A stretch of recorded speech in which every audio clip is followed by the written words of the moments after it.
Yo, what up, dog? Happy Sunday.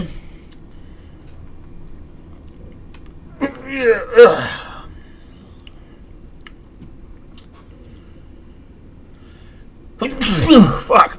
Okay. What's DNS? DNS is privacy. We're going to look at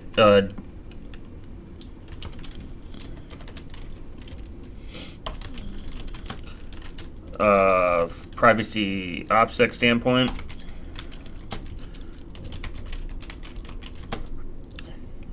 Much love to everyone. I appreciate you.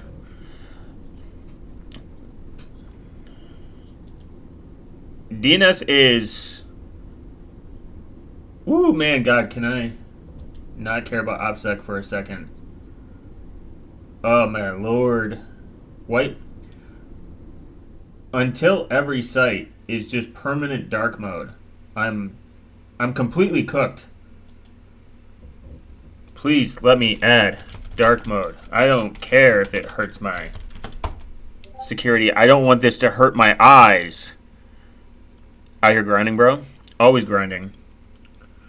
Please let dark mode become the default. Anything. Anything. Oh, Lord, I hate white pages with dying passion.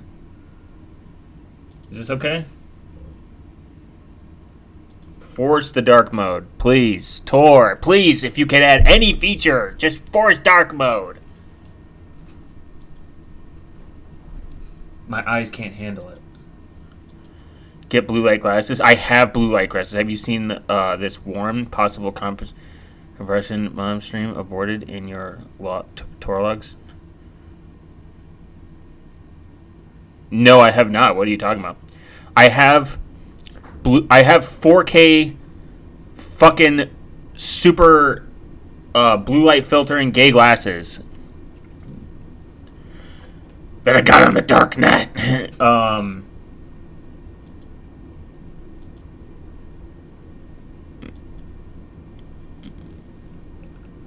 And they just don't work. I don't believe it. I don't believe blue light filtering fucking even works. People say they see a difference. I don't believe them. Will not let me.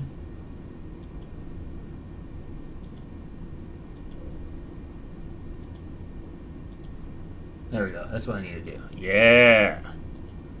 I don't care what it hurts. Did you really get them from the dark? No. DNS, high five. Oh my God, it just kills it. Oh, okay. Jesus Christ. No.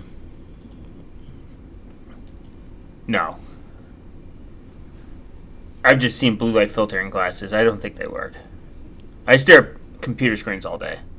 I'm permanently glued on into the internet. I'm locked in.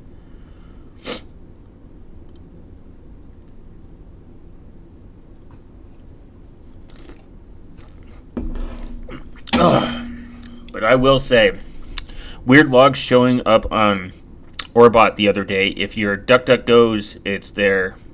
There's info. Apparently, it's a DDoS method and maybe something else used by state actors or Tor relays. Interesting. No, I'm not aware of that. I feel like they're doing something.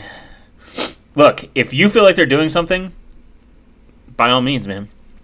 I respect it. I need robot eyes. So Tor has their own Tor. I don't want to say VPN because it's not right. Tor has their own version of Orbot now. I would test it out. It's in super beta.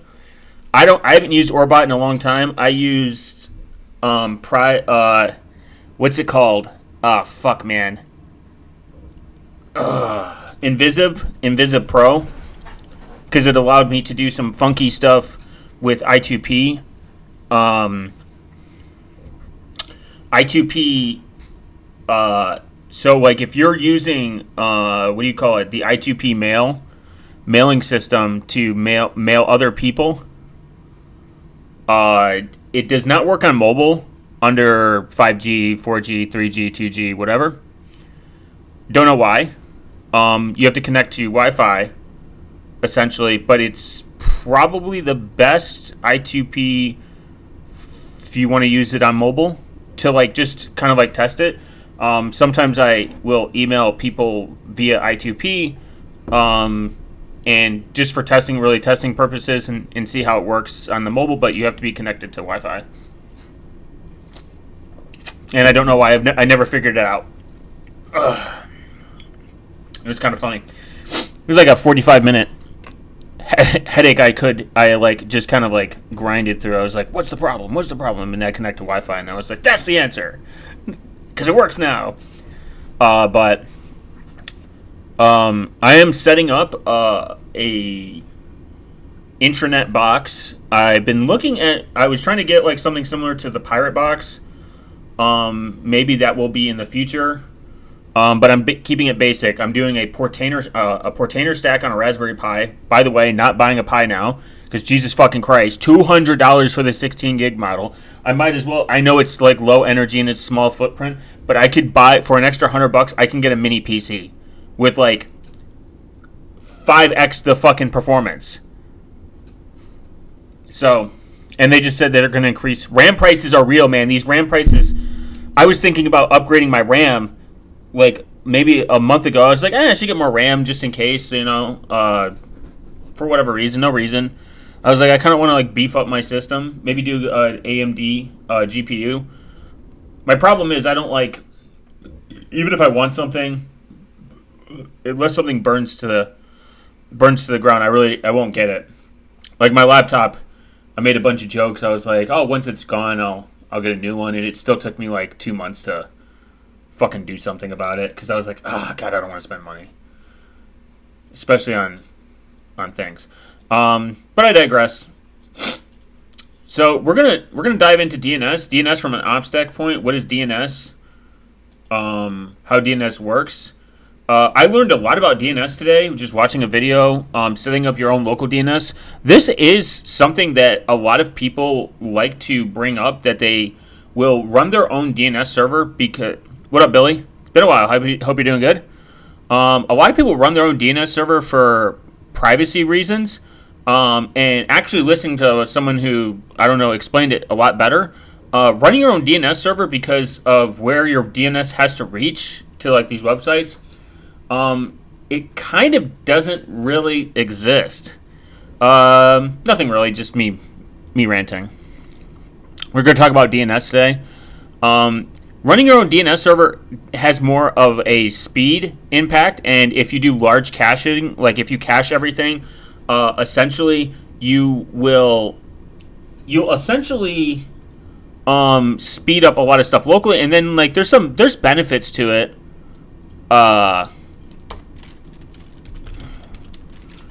So what I learned in concept of the DNS thing, before we find out what it is, we're going to discard that. Discard that. Cancel. So, say you have, this is your house, and then this is your ISP, and I don't know, this is the web.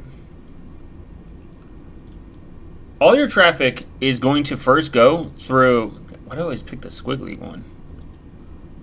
All your traffic is going to go through your ISP first, and then to the internet. It's going to go through your, well, to be more technical, let's say this is your router. It's going to go through your router, which is your ISP, to the internet, to the World Wide Web. Your router your ISP, say the ISP is like this cloud thing or whatever, but it first has to know where to go. And the way it learns how to know where to go is through DNS. DNS is like a very simple thing to understand. It's the phone book of the internet. It takes IP addresses and transforms them into domains, human-readable domains. You wouldn't want to go to like 197.564.325, pee-pee-poo-poo, and memorize fucking numbers. You want to memorize websites. So really smart people figured it out. The problem with this is seeing where you go is just a collection of data. So they can be like, oh, they go to Facebook.com, BigMommyMilkers.com. All these things could be extra points to where your information goes. Now there does some, and there is problems with DNS, but it wasn't written with really privacy in mind, like most of the internet. Just like how email addresses email wasn't written with privacy in mind, or encryption in mind, or DNS wasn't written with privacy or encryption in mind. It kind of just like people made it and they're like, well, let's see if it works. That's where when we were on the last stream talking about CJ DNS, it kind of looks for a solution where you essentially become your own ISP. And everything, all the websites and places you got to go are cryptographically signed with public key and private keys. Now, this could be, 10 to 15 years in the future before that's even a thing. The Batman network, as we discovered, has been around for 20 years. And the Batman network is pretty cool. Then there's Yagsrail or whatever, which is a peer-to-peer decentralized network, peer-to-peer, not running on AWS decentralized bullshit, peer-to-peer. So it's but it's still a lot of work in progress, and we have to figure out a solution in between. So on the wire, your ISP can see pretty much all your, especially if your parents have the company, the ISP's router, like Xfinity, AT&T, or Comcast, whatever the fuck, whoever it is, or I think Verizon has their own ISP. I think most of the time they pick the DNS resolver, and it's generally themselves. So they could see pretty much everything, serve you ads. Now, there is, from the privacy standpoint, what you could do is run your own local DNS, make sure it caches large websites, so it doesn't have to go out to an authoritative DNS server. So think of there's only a hand-selected a few of authoritative DNS servers, like Unbound, Quad, is used in it. Quad9, I think they're an authoritative DNS server. Cloudflare, who else? What's the name? What's their name? Cloudflare, Blue, Google. They're obviously they're a DNS server. They're fucking huge. All these you have to reach out to them and be like, and AdGuard. I think AdGuard's now a DNS server. I'm not entirely sure. I just use Quad9. Quad9 works. So you reach out to them, and they're like, "Hey, I know where Big Mommy Milkers are. We don't promise. We promise not to log anything. We don't really care where you go. Here you go." Throws it back to you. That's pretty much what essentially. I'm oversimplifying DNS, but that's what it is. So even if you run your own local DNS. In a sense, you aren't. There's no. Doesn't Mulvad have one? I think they do. I think they run their own internal, probably recursive DNS server. And we'll get into that. What is the yikesies of it? DNS privacy. There's a lot of problems with DNS. It's kind of. People were saying that encrypted client hello. David Plummer was saying it's more private than a VPN. And he was immediately dunked on and told he was wrong, which actually what led me to listening to how DNS works, why it's not actually really private is because I think DNS over HTTPS isn't fully supported, and a lot of clients just reject it, or they don't support it, or it's not used. So even if you were to do it, Chads use the IPs that are listed in their Notepad exe. It's true. Now, obviously, if you run everything locally, if you have an intranet and you run your own DNS server and you need to go to your own, if you do everything locally and you never touch the internet, yeah, you're the most private, but it's just not possible to do that. Now, there are some key benefits of running your own DNS server. And that's all going to be down to like personal like preferences. Which one, like Pi-hole blocks ads. It blocks ads. You know what I mean? It's cool because it blocks ads on shit that you can't just put a VPN on, and it's free. You know, you're not sitting there fucking spending all this money. You could put a VPN at the router level, but then you have to be very careful because you're handing all your information over to that VPN, and you got to make sure they ain't doing any fuckery. So that's something to keep in mind. As much as I like Mullvad and everything, a VPN is a transfer of trust. You are transferring the trust to this company. You got to trust this company does not really fucking do what they say they do. I mean, tested in court is always going to be the better, is always going to be the best one. That's actually why when you run Mullvad or like a VPN provider, use their DNS, because it doesn't. It's very telling when someone else is using a different DNS provider, and that could throw some red flags, and that could be identifiable. I mean, people don't realize that herd immunity, herd privacy, or whatever you want to fucking call it, where everyone looks the same. It becomes harder to fingerprint people when everyone looks the fucking same. This is something that people need to drill into their head. There are other methods that exist, but they're more complicated and have way more. They have way more. What's the word I'm looking for? They have way more slippage.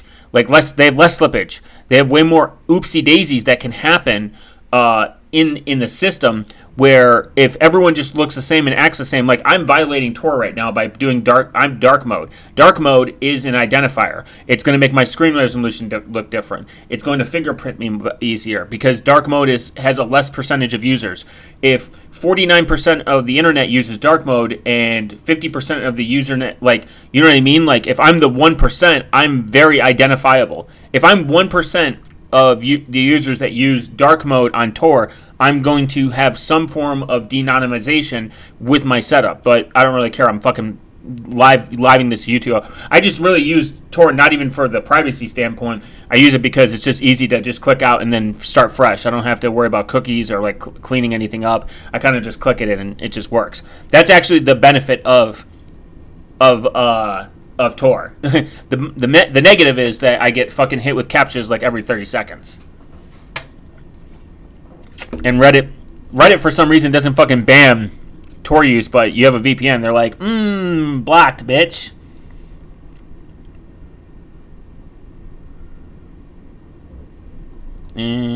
Okay. So, what is DNS? How DNS works? I mean, we're going to go to the big sexy daddy Cloudflare. I think they know what DNS works. Is a phone book of the internet, human information. We kind of know that.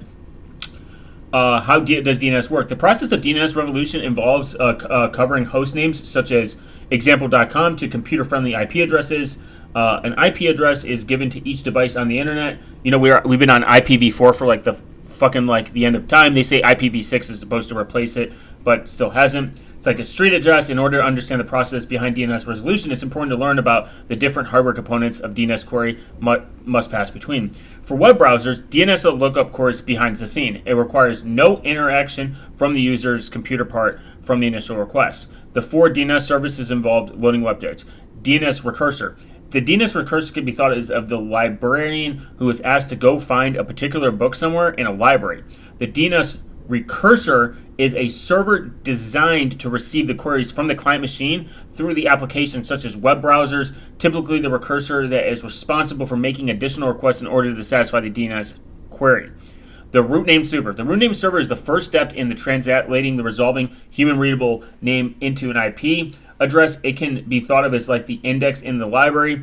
The points are different racks of books. Typically, it serves as a reference to other specific locations. You can actually set up your own certificate authority too, and your own DNS server, and you can do everything locally, and you can sign your own certificates. And I mean, all on a Raspberry Pi, which is kind of crazy. You can very tighten down like your own internal network to a high degree, actually, which is pretty cool.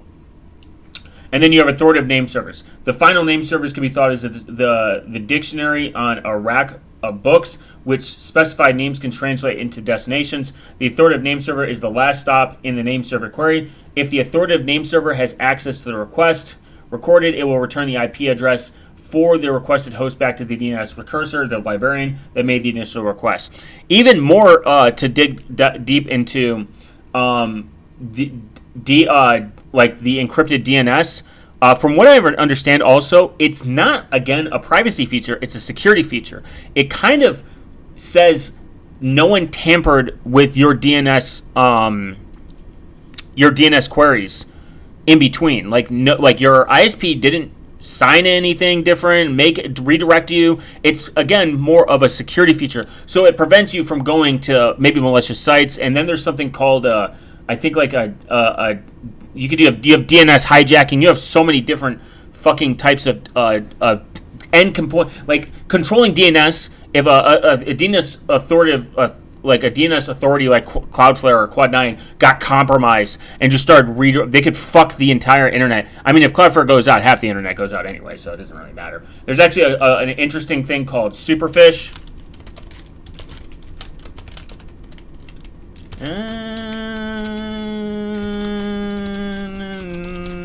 Novo. Superfish is a crazy thing. If you guys ever want to go down a rabbit hole, I've talked about it on here. It essentially was they did a man-in-the-middle attack with SSL encryption. So if you guys want to talk about trust, you can completely do this and no one would ever know. This became a major public issue, however, in 2015. They pretty much did a universal signed self-digital certificate issued by the certificate authority, and it didn't give any... This has less to do with DNS, but just more of about how you can hide a lot of backdoors at the hardware level and you wouldn't even know. And just like how important DNS is from a security standpoint, if you want like the highest level of security, encrypted client hello and DNS over HTTPS or whatever, they actually increase the security standpoint. From my understanding, they increase the security standpoint more than they increase the privacy standpoint. So if security is like your highest level, then like there's nothing wrong with it, but you aren't getting any privacy benefits really. To be honest, you might even you might block ads, but blocking ads you can just do that with uBlock Origin, and most VPNs do it.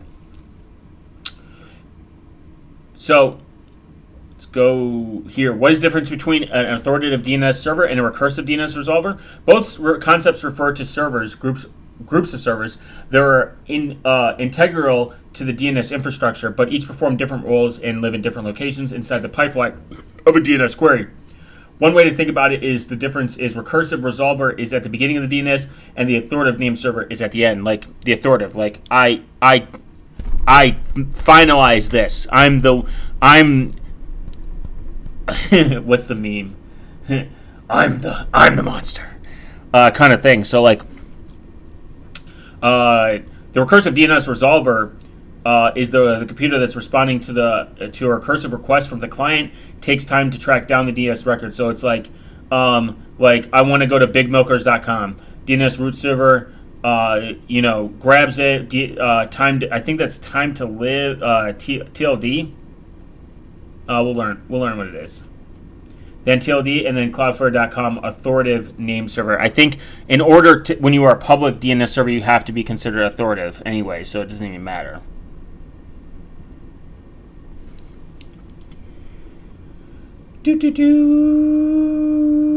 So the recursive does this by making a series of requests until it reaches the authoritative DNS name server for the request record, or for the times output it error, no record is found, like if like the website doesn't exist, etc., etc.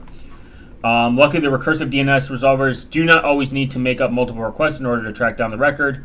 Client caching is a data persistent process that helps short-circuit the necessary requests by saving the request resources either to the DNS lookup. And this is what happens when you run your own local DNS server. You can put the cached websites and the fact that it exists in this IP address in your in it. I know Pi-hole is like a very loved and an awesome thing, but the more I learned about DNS server, I think it's cool and I think people should set it up. And there is little privacy implementations, but it's really just blocking ads. And you can see where all the requests are going, and it's kind of nice because you can set up. You can actually set up your own. Run it as you can set up like local, like you instead of you going into your internal network and doing 192.168.134, you can add a name server to it. You can set it up so it can have like regular, like I think it's like .local, .lan, .net. You could do like big pppoopoo.net, and then you just put that in the search bar, and it's much easier to. I just bookmark all my fucking IP addresses, so it doesn't really matter. I used to do it with Pi-hole, but then I was like, I don't care anymore. I'm just gonna bookmark all my IP addresses, and that's how I find everything. So the authoritative DNS, put it simply, is an authoritative DNS server. It is a server that actually holds and is responsible for the DNS resource records. Yeah, pppoopoo. pppoopoo.com. pppoopoo.com. So the resource records, this server is at the bottom of the DNS lookup chain, and it will respond with the query resource records, ultimately allowing the web browser making the request to each IP address needed to access the website or the web resources. An authoritative name server can satisfy queries on it from its own data without needing to query to other source, as it's the final source of truth for certain DNS records. So you could skip all this. From what I remembered from the video, you could skip all this and just go straight here, and you can get to the website. I think computers don't do that though. It's like very rare.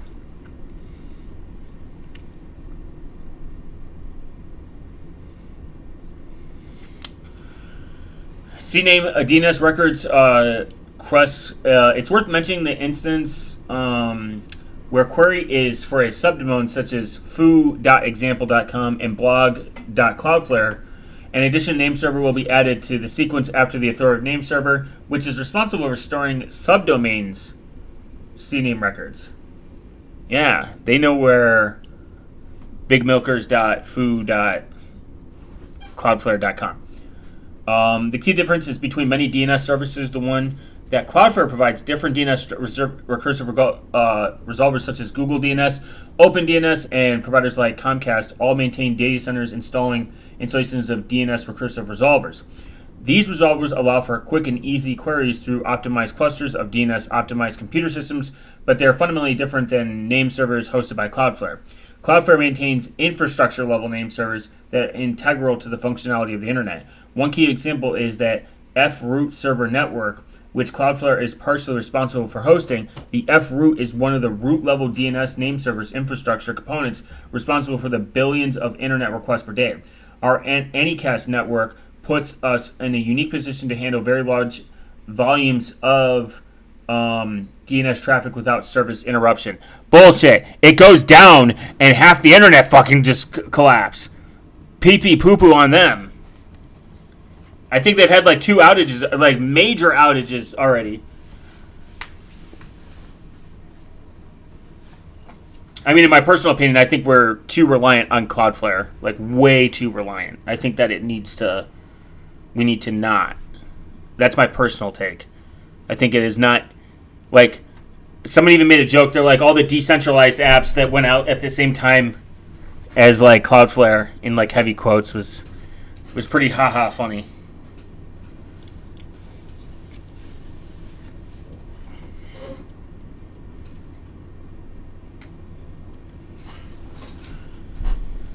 Whew.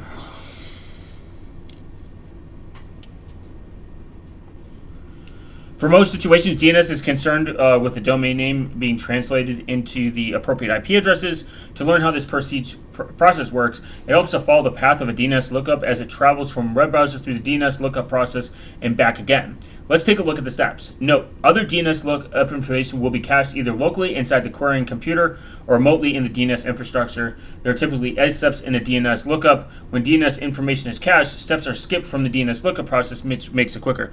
What happens in the future with Cloudflare, or do they stay in command of the internet? I mean, if Cloudflare continues to grow and take on more responsibility, they eventually become a huge attack surface, and they probably already are. There's not too many other alternatives to Cloudflare's DNS hold on the internet, and that is the problem.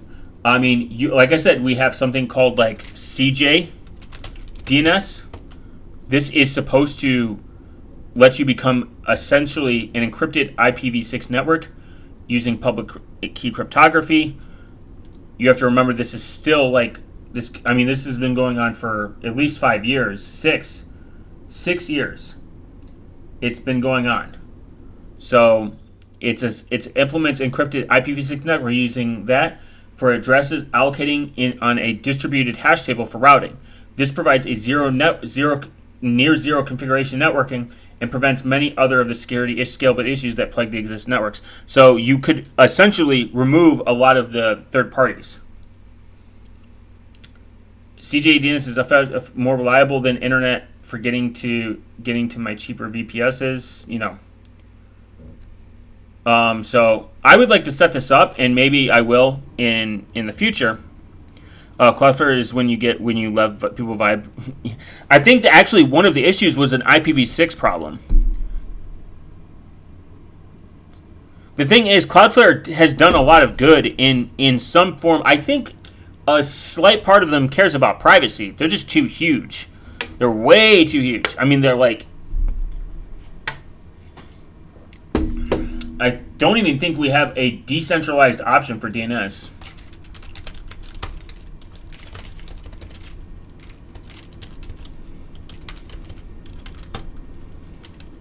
I think CJ DNS is the option.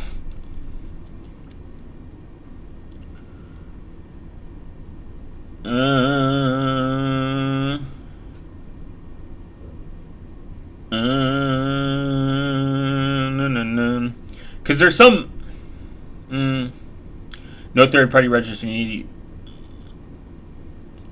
If Cloudflare has also done a lot of bad, they black hold a certain website because of yeah. Oh, you're talking about 4chan? Yeah, that was really lame of them.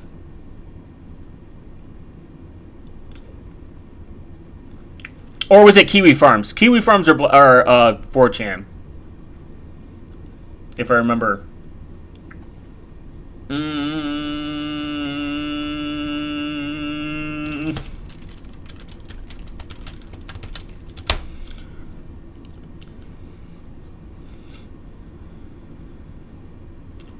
Ooh, blockade. I don't think it's I don't think it's gonna happen for a long time.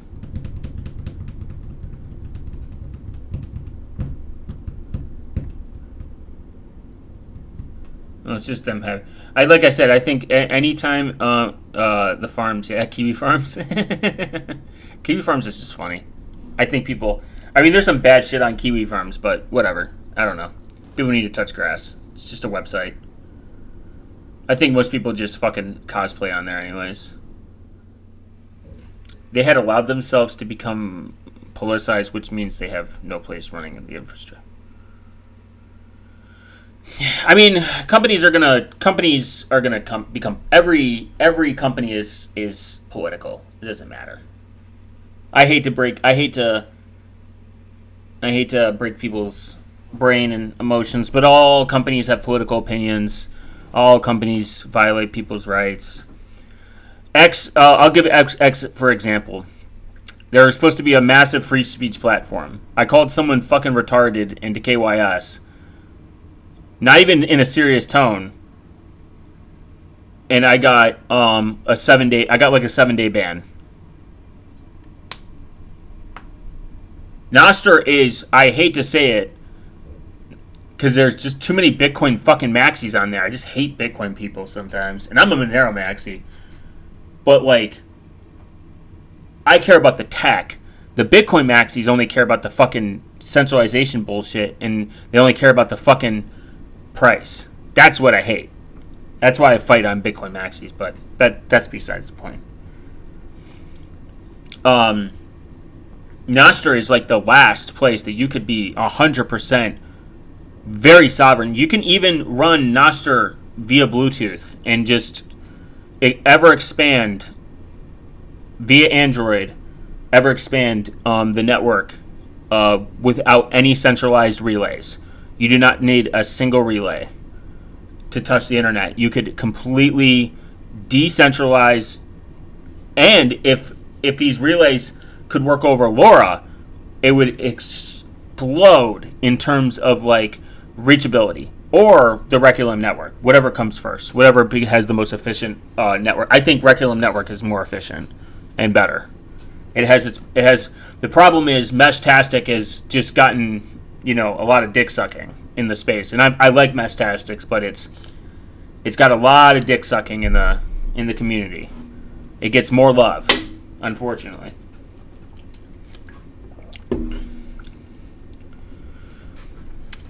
And should companies be neutral and just let infrastructure, like let websites run on their service, even if they don't agree with their political ideology, as long as it's their decision?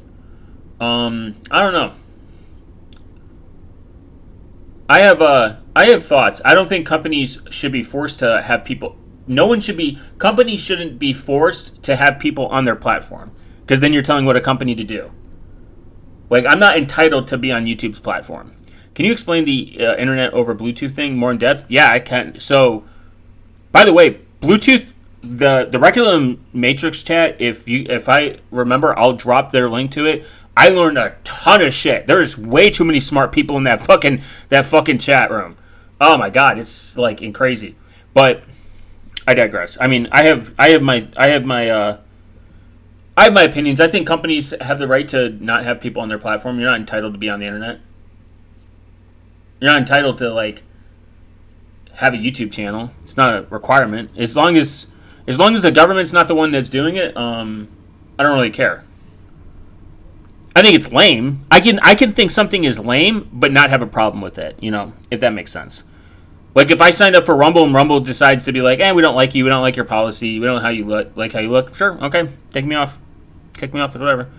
I will move on. I will not cry. I will not bitch about being censored. I don't care. Because I think those people are just cosplayers and pussies that just cry about not being having. If you really think you have good reach and good ideas, start a blog. Keep going. Keep grinding. Keep changing. Keep doing it. That's my point. I very well. Somebody mark this. Somebody bookmark this moment. I think there's a high possibility that YouTube could just ban my channel out of nowhere. 100%. It depends on where you draw the line. In theory, I agree with you, but when it's so highly politicized in one direction, it needs to be broken up. Yeah, I understand. I understand what you're saying. I don't think that. This is my thing. Cloudflare has a lot of power, and I agree that is insane. That they were like, nope, you can't. Fuck you, Kiwi Farms. I agree with it, 100%. But I also understand companies also are allowed to just be like, as long as, in my opinion, as long as there's other options, which there's not many. There's Bunny DNS and I guess you could say, the monopoly part is the problem. And I don't know if Cloudflare is the best product. If Cloudflare is the best product, and they're getting all these contracts and doing all this because they're the best product, then that's just how capitalism actually works at a fundamental level. You have the best product, I'm going to use you. But there's not too many other products, so it's. I get where you're coming from, and I understand it, and I think it was very lame of them, 100%. But what do you do? I think they also found a hosting and DNS provider. I think Kiwi Farms. Who uses them now?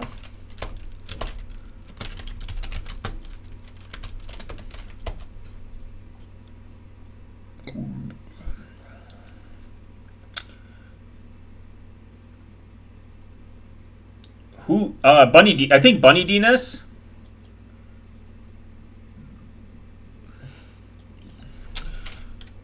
It's not Cloudflare Business what anyone points on Futafun. Yeah, you're right. Yeah.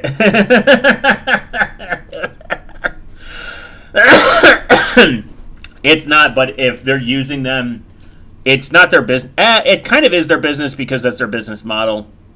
But I get what you're saying.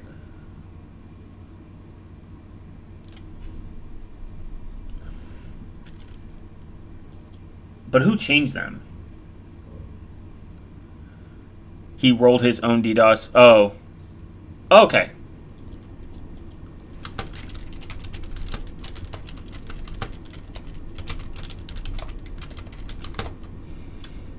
Hmm. And I think it's respectable. It's respectable. It shows that they're how Kiwi Farms operates, fought back. No, reject against disruption. I think it's respectable. They were like, you know what? You guys don't fuck with us. So here's a good example of this. The Pirate Bay made their own ISP to deal with a huge problem they had. And I think that is it's not the easiest thing to do. It's not the fun thing to do. It's not the best thing to do, but it's the right thing to do. If you have a principle and you want to stand on it, don't stop at just because some person severs you. Just because somebody severs you doesn't mean that you need to stop there. I mean, the fact that the Pirate Bay is still even fucking around is fucking crazy.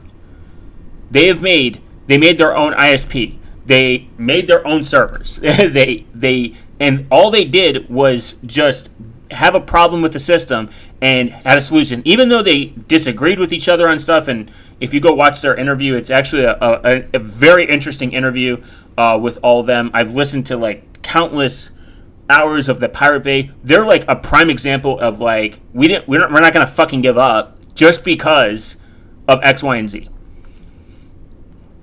And I can respect Kiwi Farms for this. Like if they found a way to a data-driven analysis of left-wing extremism on social media. Okay, maybe this is not the website because I don't like when any website takes a heavily political side on anything. Just like I don't like when either left-wing ideology is extremism is like the right is this, and then right-wing extremism is this. I mean, the algorithm is completely fucking made up. I don't even believe in it. I don't believe when people say that like the algorithm is completely left-wing because, you know, if you look at some of the biggest content creators are right-wingers. I mean, they exist on YouTube. They have Rumble. They have fucking, Kick and Odyssey maybe, and like some other, whatever, BitChute or whatever. And they still garner millions of views. And then there's like, there's actually, I think someone who tested this theory. They said you can literally just get pushed in any direction. It doesn't matter what, you don't really know. YouTube's a black box. A lot of this software is proprietary. So you don't know. You don't know about the algorithm. The algorithm, do you have a backup or premise on other sites in case? I do. I actually have a plan. I'm on Odyssey right now, but I hate Odyssey because their syncing feature is fucking done. So that kind of sucks. I've thought about bringing back up my PeerTube server, but I don't want to host it in the cloud because that's expensive. And I'm not a millionaire yet. If YouTube and Monero XMR chat and my blog could self-sustain me and make more than what I make in my like day job, which I never would want to do YouTube as an actual career because it sounds like a little nightmare.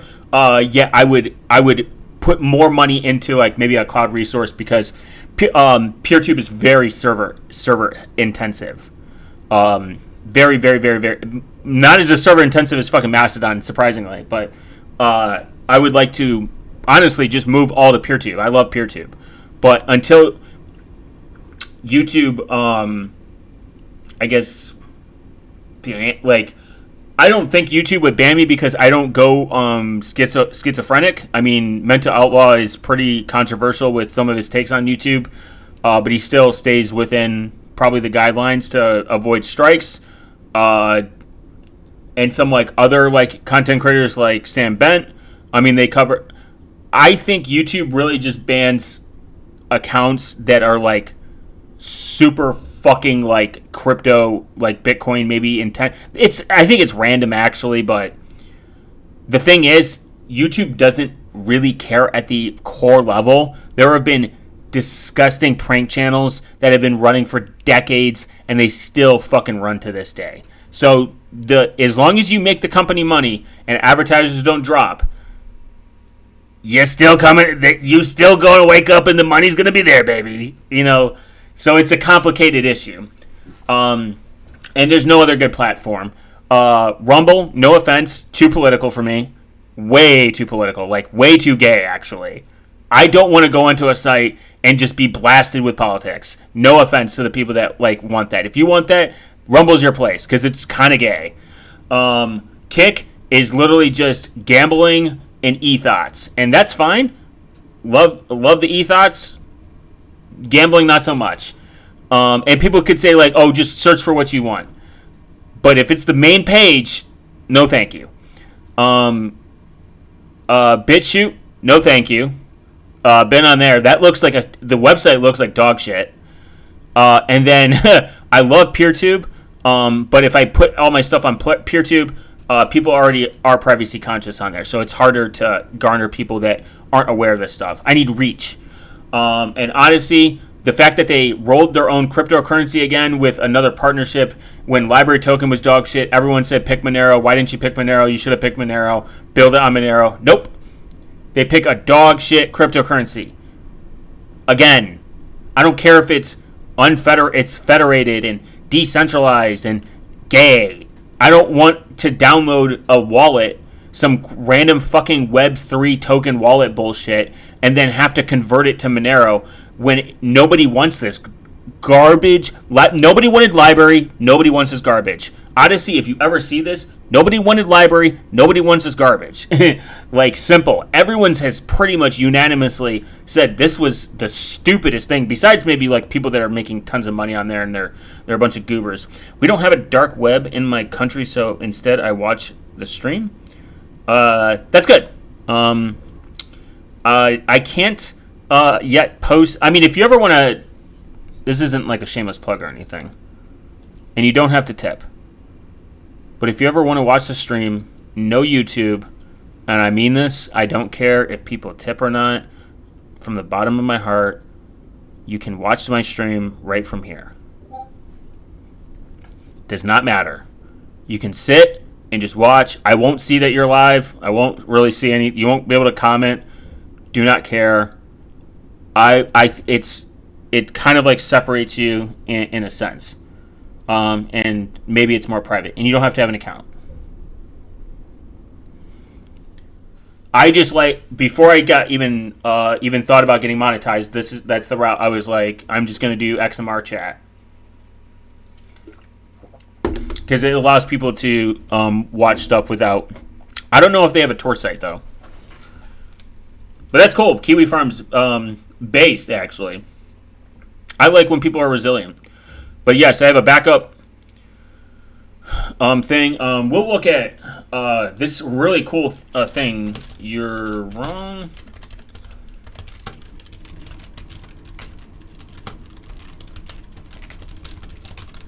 If you guys know about the guy with the Swiss accent, he's actually...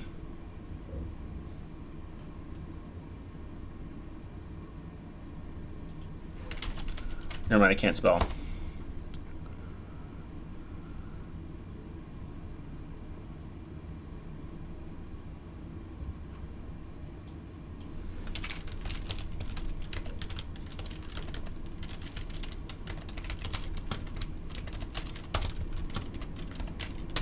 I wish I could find this.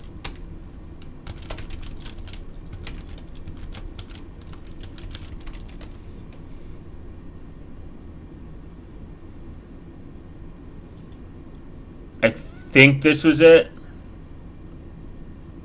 No! Oh my god, please let me reject this. I hate this.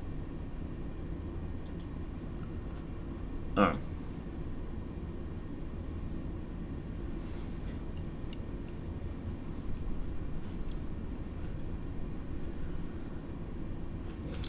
No, man, there was something I read that like Bluetooth can go really far.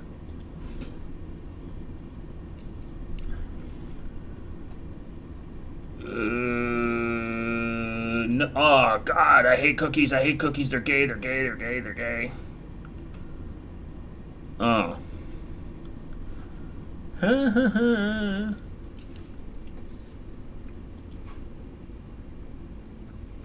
think it's Bluetooth 5 or Bluetooth 6 or something. There's also okay, so Nostr.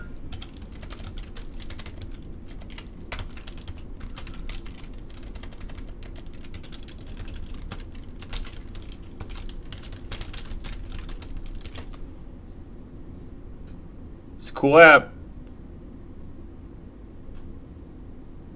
Damn.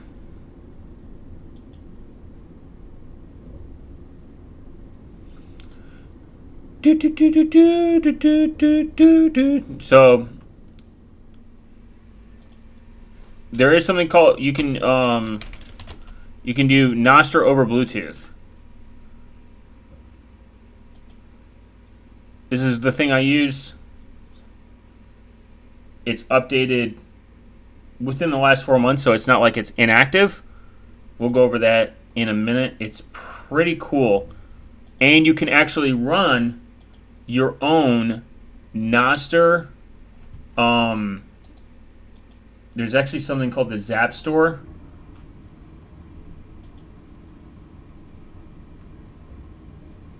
Maybe we can see the app and apps.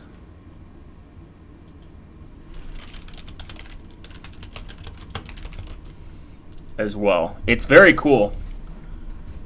I like seeing the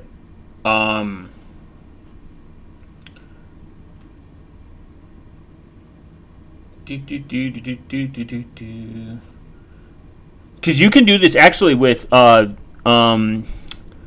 a APK repo for F-Droid that allows you to share repositories locally with no internet connection. After you obviously upload and download the whole repository list, you can share it via mesh networking local area network. It's on the F-Droid. We'll just browse apps. So this is something cool. If you want to if you want apps that are signed by the developers in the Nostr ecosystem, this is something that very cool. We'll look at that in a second, though. It's very cool. So back to DNS. A user types example.com into a web browser. The query travels into the internet and is received by a DNS recursive resolver. The resolver will then queries the DNS to the root name server. Like, queries it. It's like, hey, what's up? The root server then responds to the resolver and the address to the top-level domain, DNS level, such as .com or .net. Top-level domains are obviously the more expensive ones, not like XYZ or .piss or .cumpants or .pp-poo-poo, our favorite one. The resolver makes a request to the .com TLD. The TLD server then responds with an IP address of the domain name server, example.com. Lastly, the recursive example.com is returned to the resolver from the name server. The DNS resolver then responds to the web browser with the IP address of the domain request initially. Once the 8 steps of the DNS level have returned IP address for example.com, the browser is able to make the request to the web page. If you think about it, think about how quick that is. That's 8 steps, 8 to 9 steps. And if you go to kiwifarms.com, I think, are they .com? I don't know. Ooh, that's spooky. They're not secure. Oh, farm accounting. Cool. Now I have a new business idea. So if anyone steals that, I'll make you disappear. Hey, Tubby. He called me Tubby. I can bench 4,000 pounds, bro.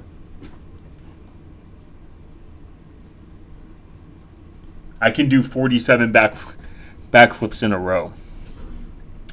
So once the steps of the DNS resolver have returned the IP address, pretty much it's like, I want to go to bigmilkers.com. Do you think that mesh networking will get more important and maybe even replace traditional internet since the government wants to restrict internet? That's a question to ask yourself. What country you're in, what is your threat model, where is your government heading, like, in perspective. Look at India, for example. India cuts out their internet to prevent people from doing certain stuff. So what do? If you have access to hardware, my way of showing love, based. So what do? If you set up an intranet, if you set up your own DNS resolver, and you set up a mesh networking, you effectively don't. It doesn't matter if the government does this. I mean, the problem is it affordable in your country to obtain these devices to do this? You need a few things. I mean, you need a couple of things. You don't. It's not that it's expensive, but expensive is subjective. So we're going to discard this. So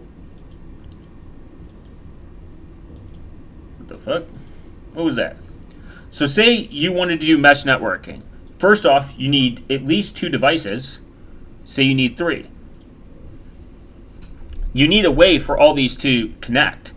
Now, you need the technology to do it. And this could be in the case of, this is like, say, the main node that is serving everything. And then say these are like your 2 client, like the 2 people that are like, hey, we're trying to do this. Say you're trying to do messaging. So Briar, even though it's not the best, allows you to do this. You can do Briar over Bluetooth. You can do Briar is like a messaging service. So and then you have something called Mailbox. So this is Mailbox. Here's a perfect example. So here's Mailbox. This is made by Briar. So if you and your friends only have smartphones and you are within Bluetooth range of each other, or you all go at least to Mailbox at some point, then this is for you. And this is for you for one reason. Even though Signal will be better, even though the encryption maybe not be the best, but it's still there. There we go. So Briar, say you're all Briar. You're a Briar 1. And this could be good for protest because it's all local. Meshtastic is great, but Meshtastic costs an extra device, and Meshtastic also costs not only an extra device, but 2 devices, but you have to now charge 2 devices, you have to have 2 devices on you, etc., etc. So that's something to keep in mind. So Briar, everyone within Bluetooth range of each other can message each other. And Rec Room Network is great, but same thing. All these things somewhat require you to have an external device. If you want an all-one solution, there is something called Mesh Messenger or something. Would you consider making an archive of tools, apps, protocols, etc. that you use or know about?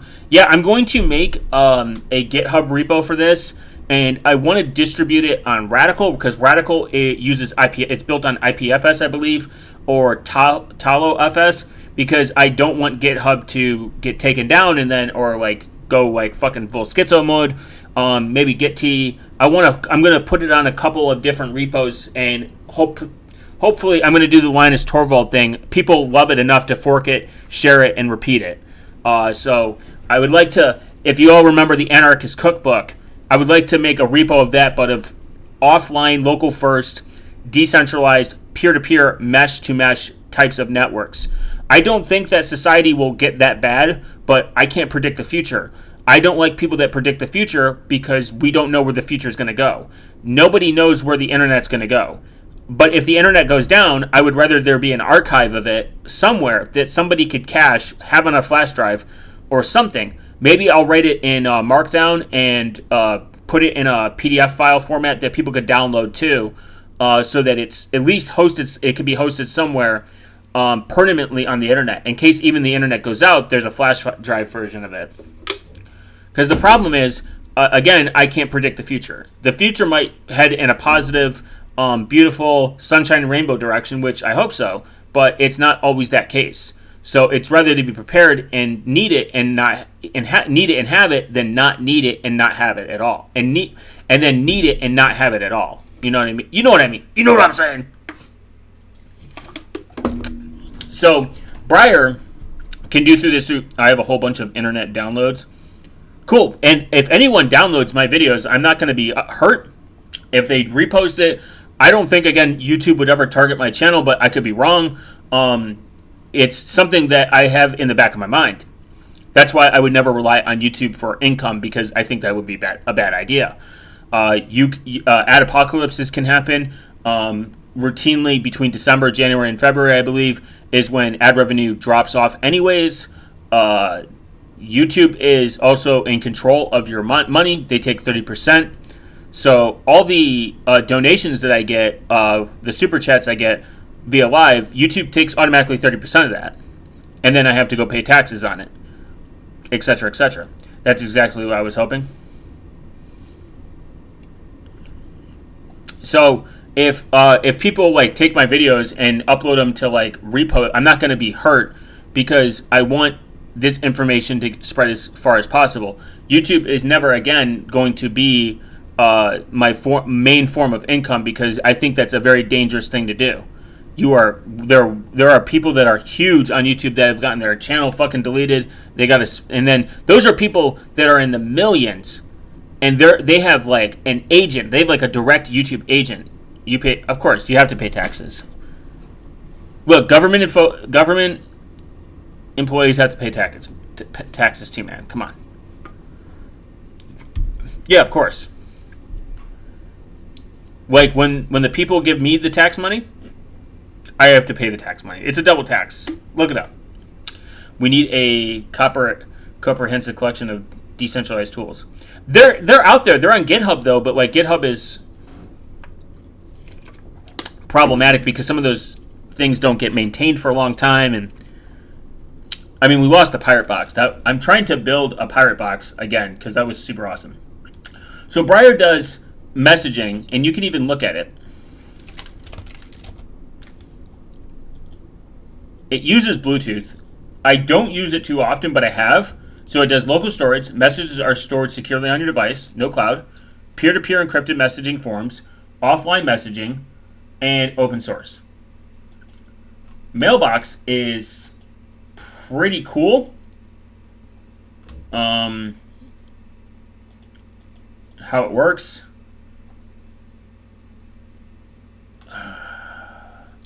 Metadata surveillance. Briar uses the Tor network. You can actually send stuff over Tor. Prevent eavesdropping from learning. So you can use Briar over Tor. I don't know how they're I don't know how they do their encryption. So you have to remember that. If the encryption is not done correctly, if it is not tested, if it's not audited, and if there are glaring problems with it, then you need to understand that it is not a good solution. Signal has been, I know I'm going to sound like a Signal fan, but Signal has been tested in court. It's been tested in general. It's the standard. Session is now adding perfect for its secrecy, but it requires an internet connection. Signal requires a phone number and internet connection. SimpleX requires an internet connection. We need offline, peer-to-peer, decentralized versions that don't require an internet connection. So that is something to keep in mind. We need to get away from DNS. I should change the title of this. We need to get away from DNS because it's always DNS. DNS is always the problem. So Briar, Briar 3, Briar 4. I have used this in real life. I've used this out of country with people. I've gotten people to test this with me and say this is Briar 69.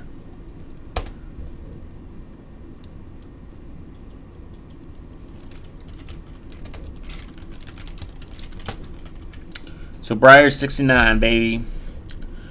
So Briar69 messages 4 messages 3, but say 4 and 3 are not here. Say they're out getting ladies, or getting down, or just drinking, or just with their parents, or their family, or something.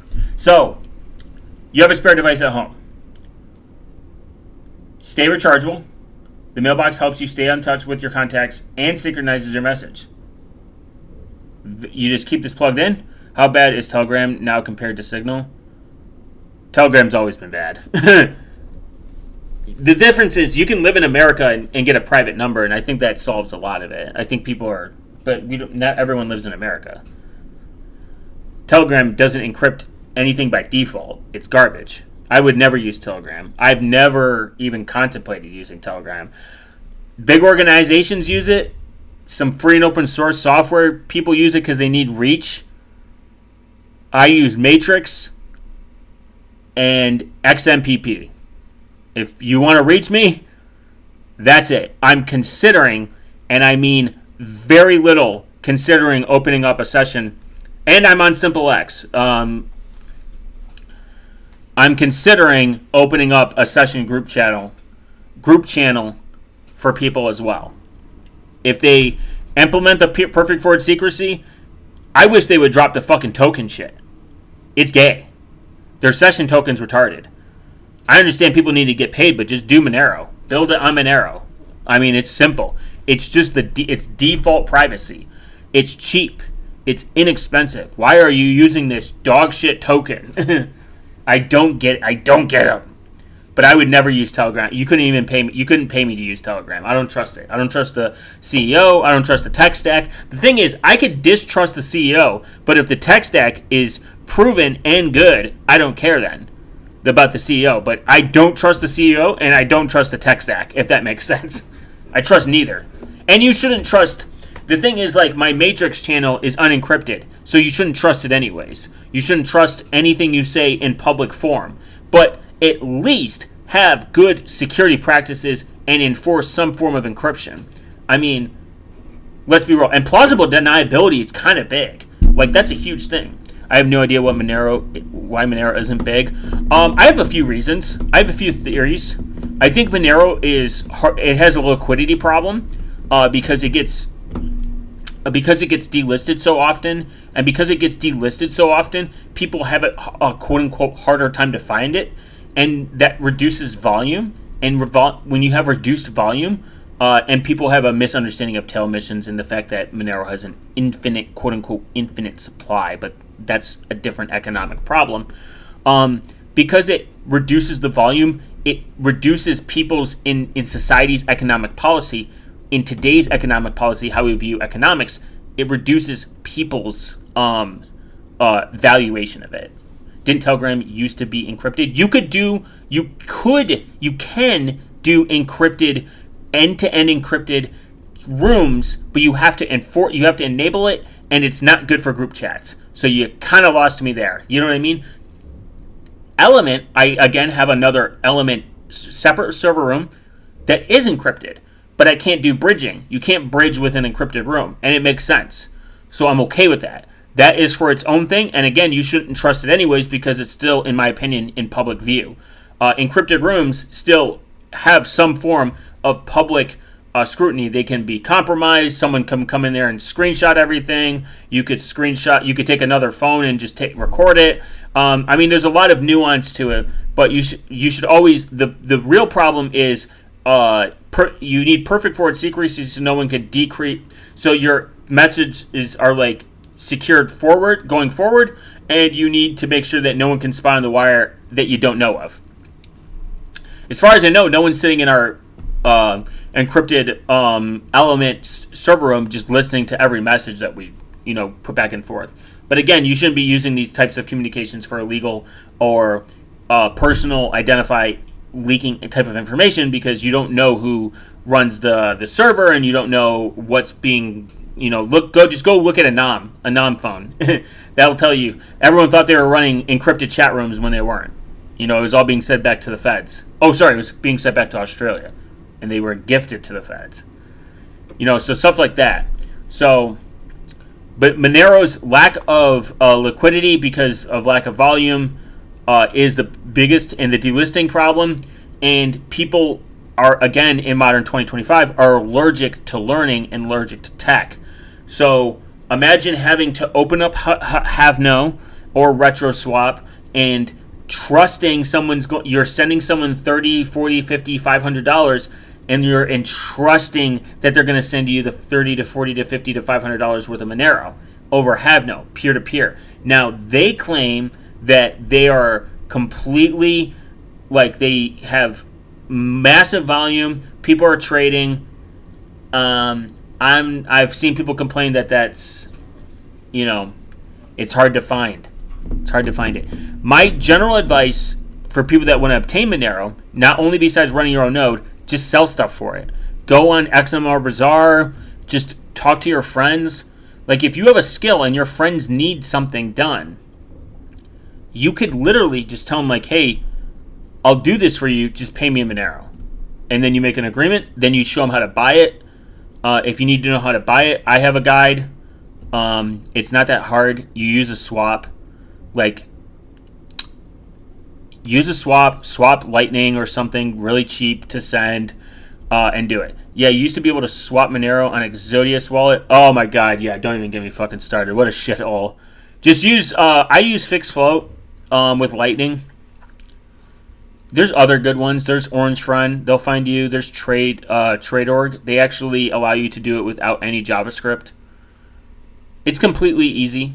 Just have skills and sell your skills for Monero. I mean, that's another way to obtain it. Other people that know how to buy it might do it. Like, if you know how to draw, like, I'll draw from Monero. I've considered if someone knows how to make music, and maybe an intro. I don't know if I want to do an intro for my videos because it sounds kind of gay. But if I ever want to intro and someone shows me their work and everything, I might pay like a certain amount in Monero for it. It's just I don't know if I want to do an intro. Or if somebody can do some background music, maybe. I will never pay for an editor. Do you get paid in Monero? Asking for the feds. No, never. I would never get paid in Monero. I only receive fiat, and I only pay everything in fiat and American tax dollars. I'm an American taxpayer. I would never dishonor the federal system. I love America. I love the federal tax system. I love the IRS. They've done nothing wrong.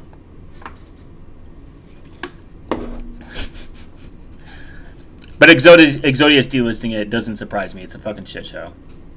So you pretty much with Briar, you use stay reachable, use a spare device, messages. When your mailbox is online, your contacts, good. When your mailbox is online, your contacts can leave the messages for you. Even if Briar is offline, the mailbox will receive the messages and forward them to Briar when they come online. This is actually pretty cool. So you could have this set up in like a remote location where you guys know that you like meet up, and you guys could have still your messages completely done, and it's encrypted by default. It's pretty based. So to keep that in mind, that is something that is possible. Mesh networking is not relatively complicated. You just got to make sure you know what you're sending and what you're receiving, and you got to know, like, is it secured? That should be your main objective goal. What another goal is, when you're self-hosting, you have to know if you're not connected to the internet, this shit's not getting updated. So you got to make sure that you lock down the Wi-Fi network, like if you're putting it on a router. Like I said, I'm going to be making an intranet based on, I want to do Portainer.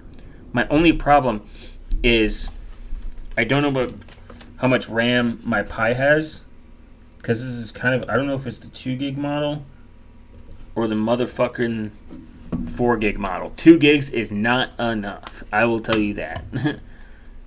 Maybe I'm being greedy. 4 gigs bare minimum. Because if it is the 4 gig model, then I'm good. But if it's a 2 gig model, I'm cooked. And I don't remember, because I bought a few, and I bought two. I bought two of them, and I bought one 2 gig and one 4 gig for some stupid reason. The 2 gig I could like completely use for something else. And the Raspberry Pi 4 is fine. I'm just not paying $200 for a fucking 16 gig model. Even $100 for the 8 gig model is crazy.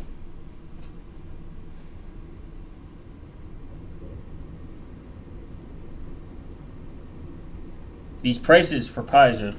And I'm trying to find an alternative, but I don't think it really exists, to be completely honest. I hate to say it. There's not enough good... I'm not saying there's not a good platform, but there's not enough good platforms. It's kind of all over the place. I think... Oh no, made in the UK? Never mind. I no longer support Raspberry Pi.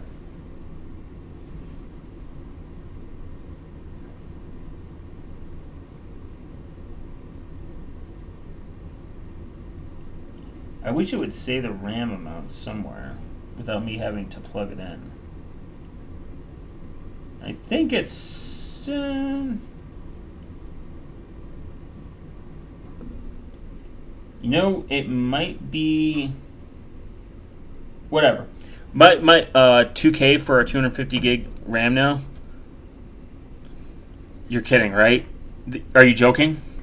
I've seen these prices, and I don't know if they're fucking real, man. Are they real?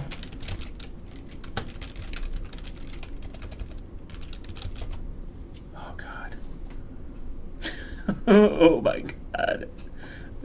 Dude, I have RAM I just have, like, old DDR3 RAM and shit sitting in my, time to exploit people. Haha. I have RAM just sitting, in a box that I have from just shit. Well, you know what I mean? I just have RAM sitting in a box because it was like I was swapping out RAM from like 8 gigs to 16 gigs. And I'm seeing these prices and I'm like, there's no way this is real. I bought 32 gigs of RAM in 2023 when the graphics card price was going crazy.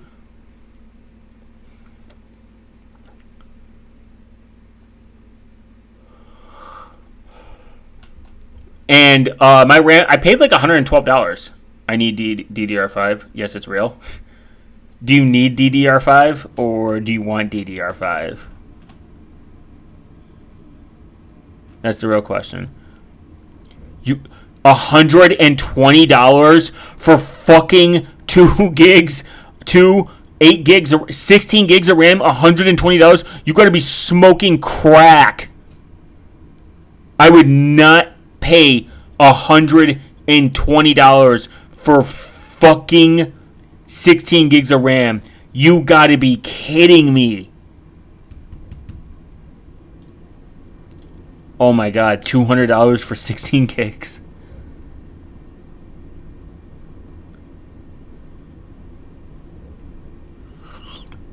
$400. I need it for my Mobo. What's a Mobo? X8799. I don't know what a Mobo is. I'm gonna be honest.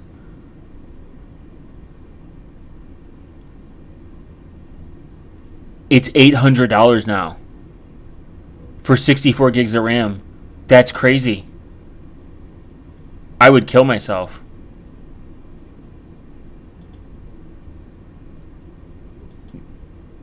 Guys, who knew RAM would be... RIP to all the Chrome... Oh, for your motherboard? Oh, RIP. Oh my God. 2 sticks for DDR5, 16 gigs, $400. You gotta be smoking absolute crack to pay for that. I have 32 gigs of RAM right now. I have essentially $800 just chilling in my... Oh, God, that fucking hurts. And that's just DDR5. Even DDR4, 16 gigs, $112 is fucking crazy. I didn't even pay that much for 16 gigs. I paid 112. I paid I think 140 maybe at most for my fucking RAM of 32 gigs. $700 for fucking 32 gigs? Oh my god, $21 a gig. I would kill myself. That is insane. I'm so glad I am not building a PC in 2025. There's no way. There's no way people are paying this. Oh my god. $2,000 for 200. Oh my god. For 200, you're not even kidding. $2,000. $2,000. That's crazy.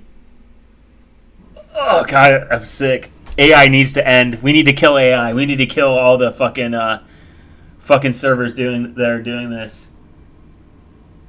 Imagine paying $1,000 for 96 gigs of RAM. When I built my will work for DDR5. That's funny. It's peak. That's crazy. Jesus Christ.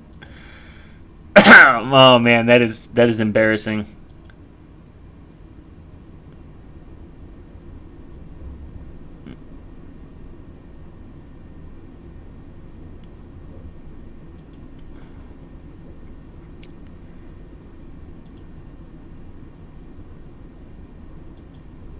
That'd be cool. I'm just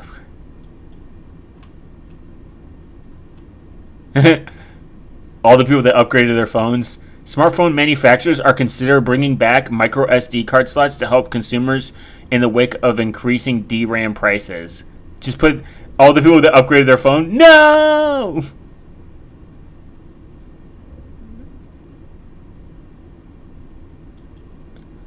Mm-hmm.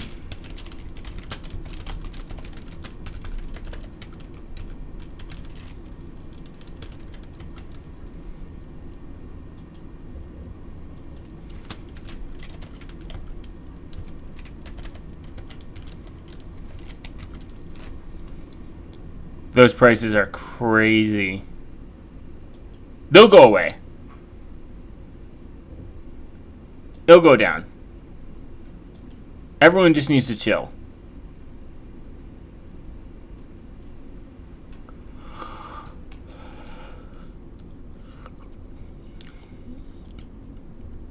At least I hope.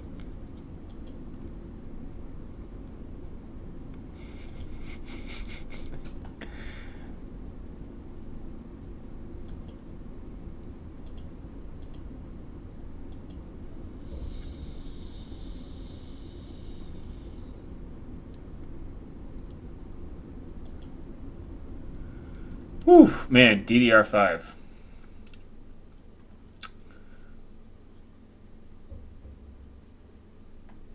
Okay, so that's pretty much DNS is.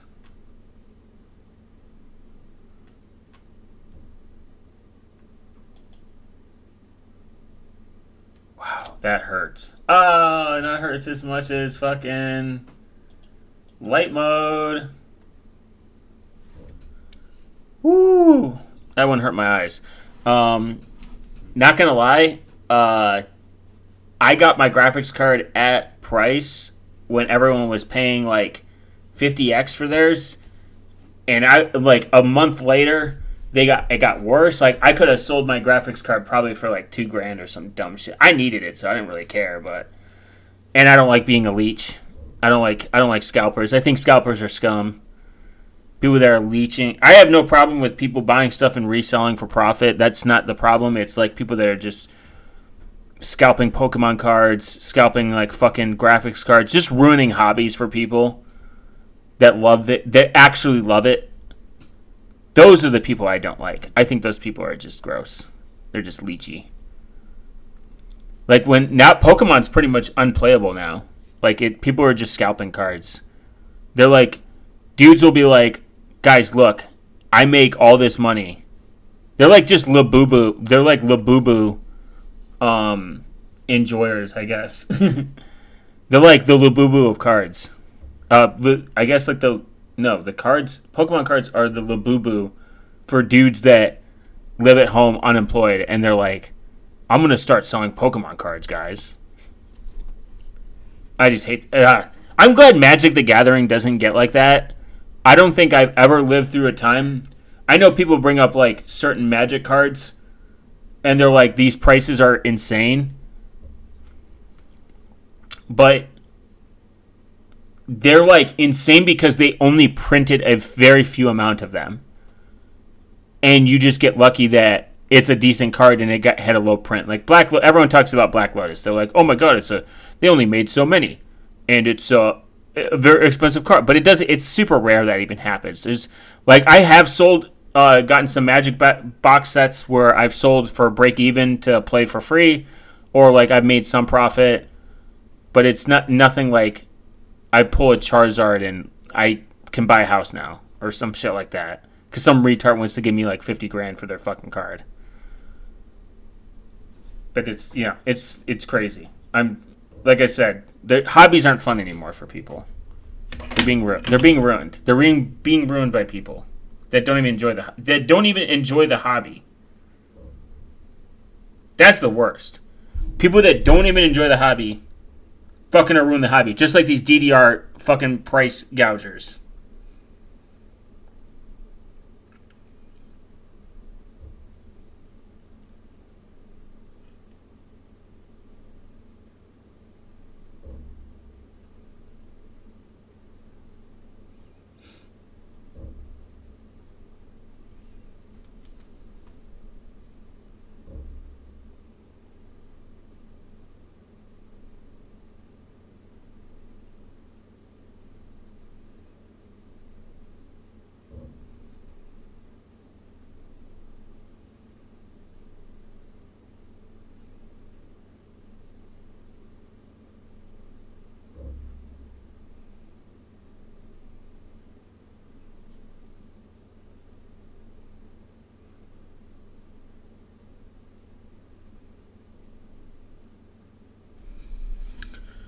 Have you looked into raw diets? I've never had such constant energy and focus. A good channel. God, no. That sounds terrible. Raw. I would never do a raw diet. That sounds terrible. I like my onions cooked, brother. Just like how I like Tor being cooked. Actually, I fuck with raw onions. I think raw onions are straight. I could eat onions raw. Actually, there's a lot of vegetables I could just eat straight raw. But I eat a lot. I don't know, man. I eat a lot. I like beans. Man, eating beans! Kind of thing. Like, there's beans and then... I'm trying to think of other... You know what? There's not too much I don't fuck with. I fuck with almost every vegetable. I fuck with all vegetables. Speaking of vegetables, I need to get water. Just uncooked foods just sounds terrible. The optimal diet is energy drinks, Zins, 3,000% screen time, and more energy drinks. And one menthol cigarette. And a beer. That's the optimal diet. We're living longer and we're consuming more alcohol, Zins, and cigarettes. And Red Dye 40. Actually, Red Dye 40 is probably the most optimal.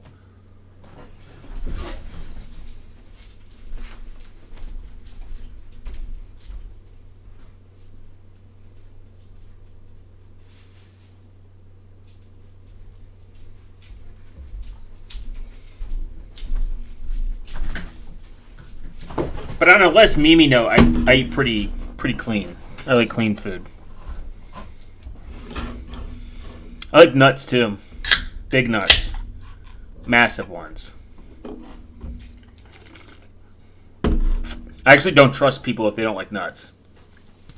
Like, how do you not like cashews? How do you not fuck with walnuts? Walnut good. I don't think there's a single nut I don't like. I like them all.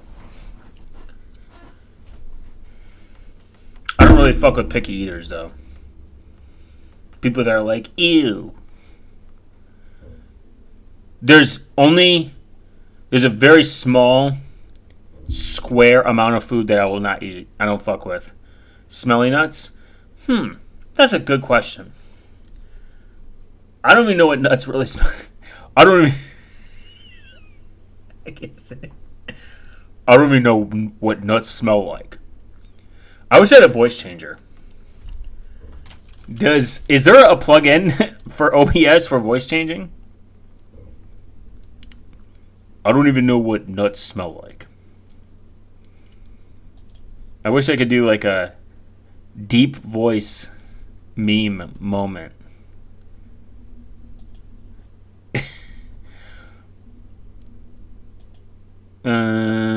I guess I could do filters. Is there a pitch? Yeah.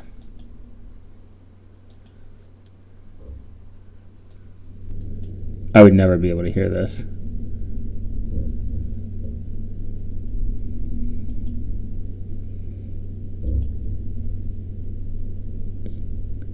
I don't even know what this means. Nice.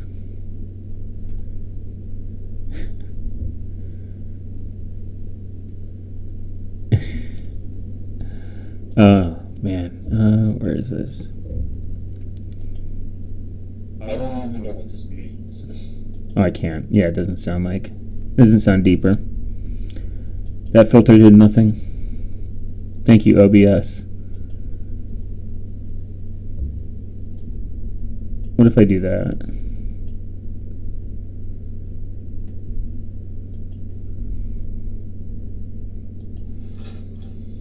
I like nuts too. Big nut.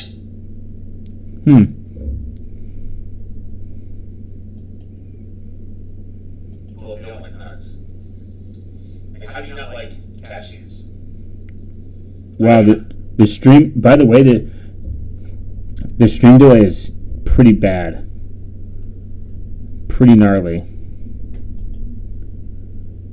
Wow, it is not good. Like, I opened up that beer like a minute ago. So I don't even know if what this sounds like.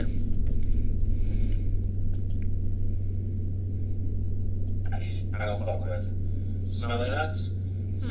That's a good question. Well, you guys are gonna hear me talk to myself in the mic. That's gonna be embarrassing. Wow, that's really behind. Man, the delay is terrible. Is there a plug-in?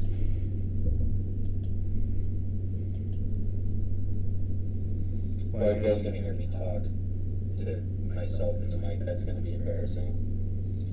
Wow, that's really behind. Man, the delay is terrible.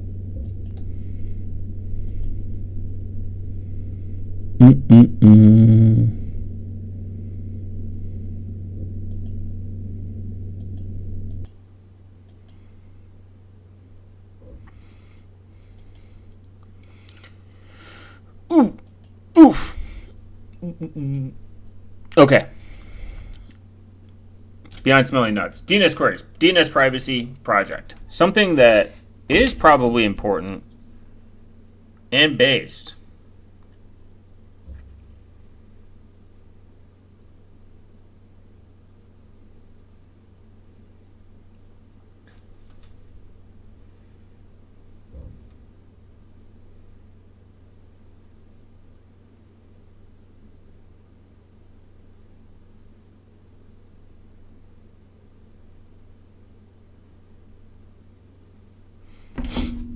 So almost every activity on the internet starts with DNS query, and often several.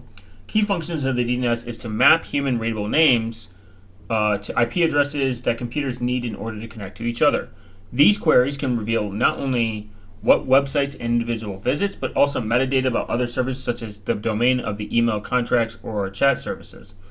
Whilst the data in DNS is public, individual transactions made by the end user should not be public. However, DNS queries are sent in clear text using UDP or TCP. which means that passive eavesdroppers could observe all the DNS lookups performed. Clear text, UDP is like the, I think, unidirectional port, and TCP is something. But UDP is like usually used for video because it's better like at like high data rates, and TCP is more reliable. So it's used for like other things. The DNS is globally distributed system across the international boundaries and often uses servers in many different countries in order to provide resilience. There's also like something called CDNs. Like CDNs are like content delivery networks. This is why like when you're in like Singapore, like it'll ask for your location because it wants to give you the best experience, and because it wants to give you the best experience, it's going to pick like the DNS server and like all the other things within like your region with closer to you at the edge, I would say.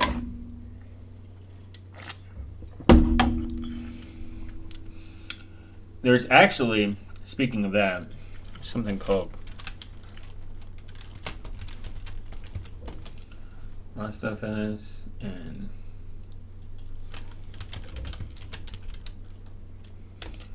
there's something called RustFS, which people that are leaving MinIO because of the bad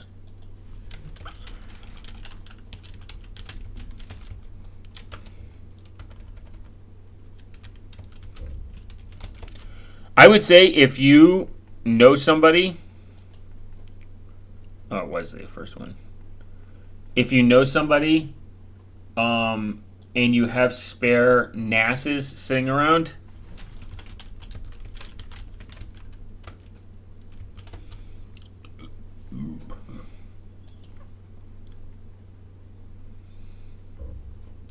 I would definitely 100% look at one of these options and put it somewhere, because you really don't know when something is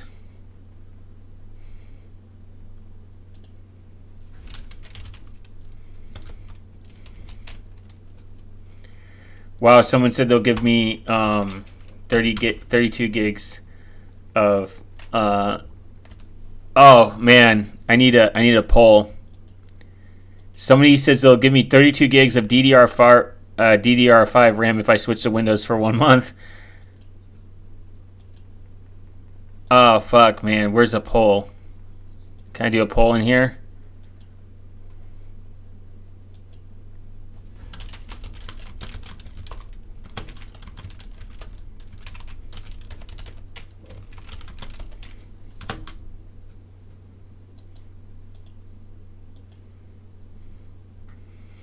You gotta do a YouTube poll.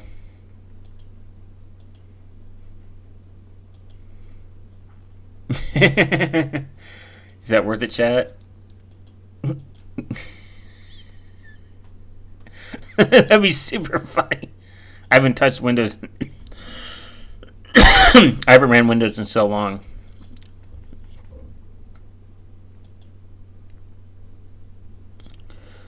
Ooh, gotta do that one. That's 30 votes. God damn it.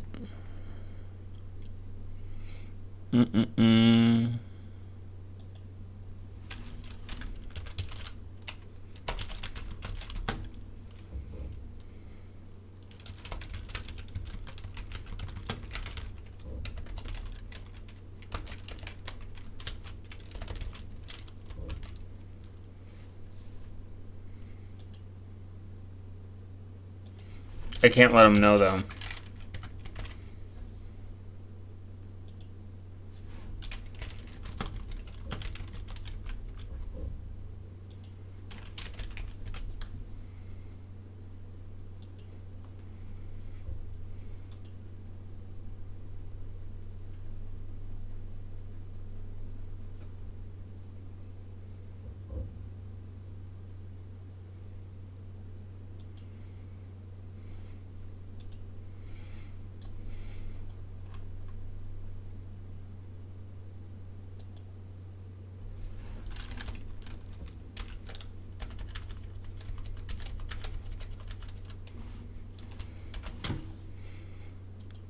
They would say no.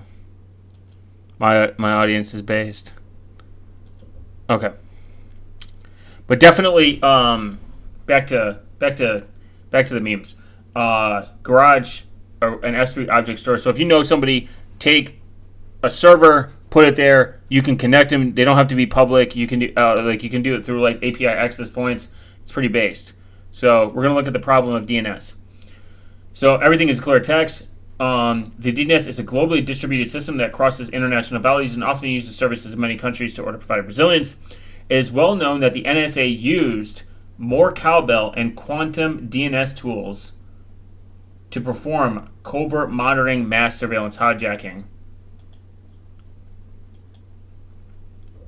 Oh, and no answer from GNU.net. We'll look at more cowbell. NSA. I've never heard of this. We're finding out in live time.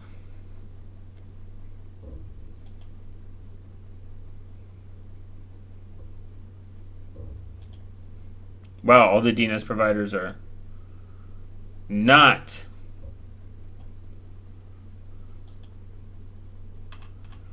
NSA DNS.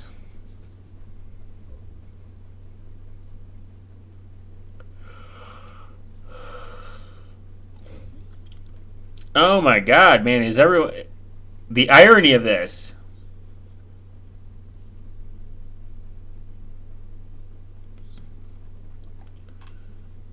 And what the shit is this? The donating system is a core implement of the Internet Protocol that allows users to access the Internet service names but it now attracts not only sorts of commercially motivated surveillance, but as a new document of the NSA spy program, More Cowbell, confirms the National Security Agency. Oblivious DNS over HTTPS, a practical privacy enhancing to DNS, but I think that people have said that like it's not possible. Even really, because not a lot of websites implement this anyway, so it doesn't really matter. I wonder if I can find a source.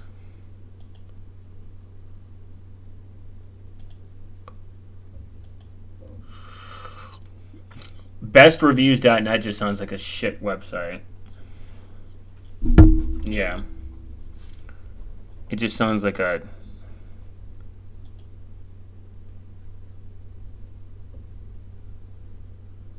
Oh no, Reddit. So PCVs on LinkedIn.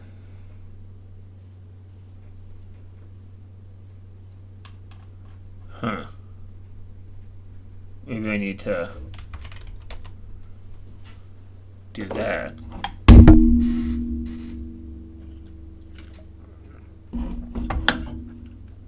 ResearchGate. Oh, yeah.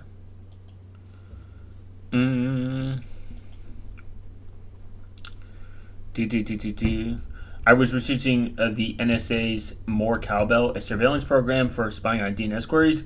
Despite significant progress in recent years to improve the security and privacy of the domain name system, DNS traffic remains generally unencrypted, and at the time this program was uncovered, nearly all DNS queries could easily have been monitored. This article isn't about the program itself, but you can read more about it here. Maybe?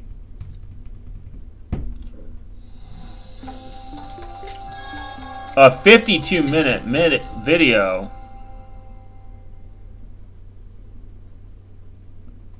Switzerland. So lots to demonstrate as always, right? Damn it. Why can't they just why can't they just give me a PDF so I can skim over it like a normal person? There's something called Libre Mesh too, by the way, which is pretty sick. No! I don't want to watch a 50-minute video. Nothing's scarier than a 50-minute video. Why can't this be boiled down in 5 minutes? Okay.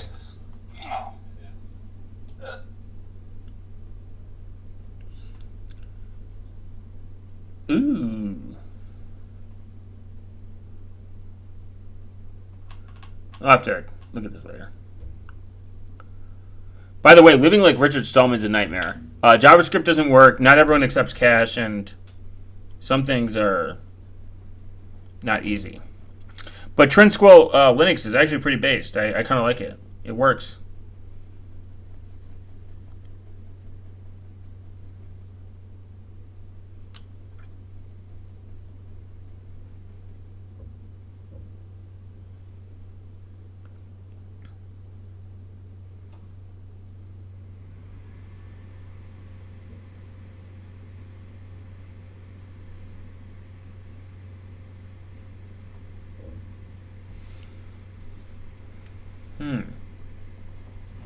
I'll have to, go down that rabbit hole. So we're going to look at the problem.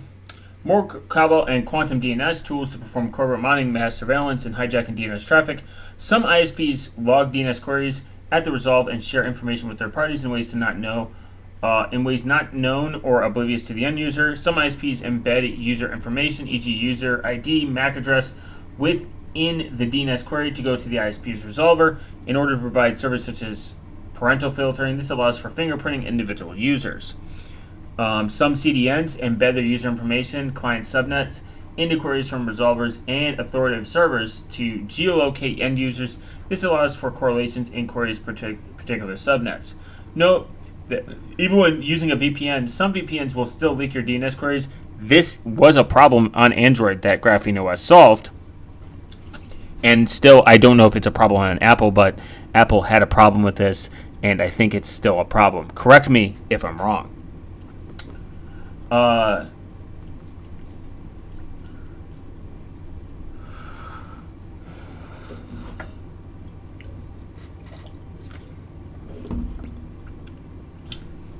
Even when your VPNs will still leak your DNS queries by sending them unencrypted to your ISP, use the NICE tool from the anonmister.com to check if this is happening to your VPN.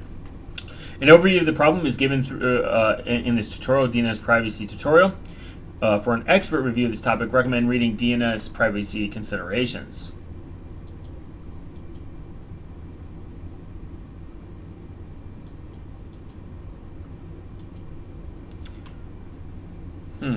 This is from 2015, so it's somewhat outdated. This document describes the privacy issues associated with the use of the DNS by the internet users, is intended to be analysis of the present situation, and does not prescribe solutions. Status of this moment: this document is not in an internet standards track specification. It is published for informational purposes. This document is product of the Internet Engineering Task Force, the IETF. It's representative of consciousness and approved publications by the Internet Engineering Steering Group.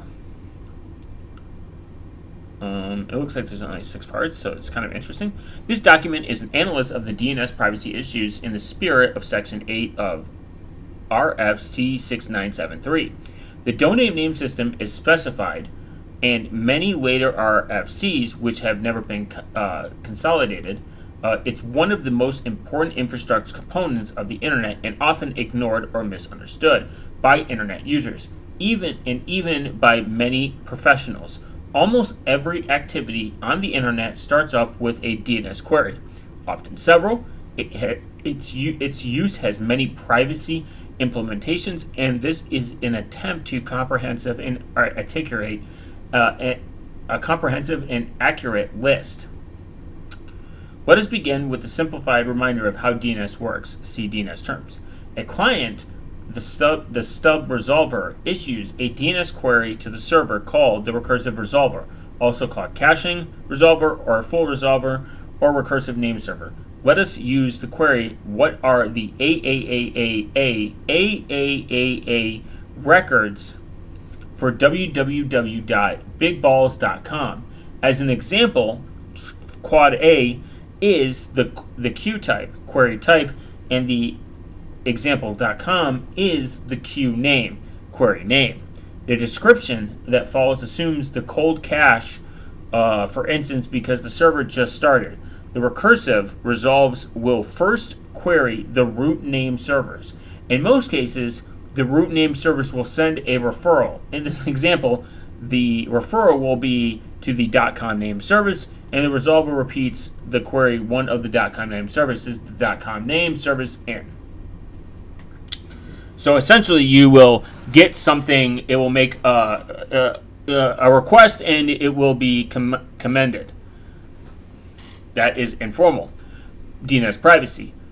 In turn, will refer to the example.com name server. The example.com name server will then return the answer. The root name server then will name the servers of .com, and the name servers of example.com are called the authoritative name servers. It is important when analyzing the privacy issues to remember that questions asked to all of these name servers is always the original question, not the derived question. The question sent to the root name server is, what are the records for www.com? What are the name servers of .com by repeating the full question instead of just the relevant part of the question of the next line.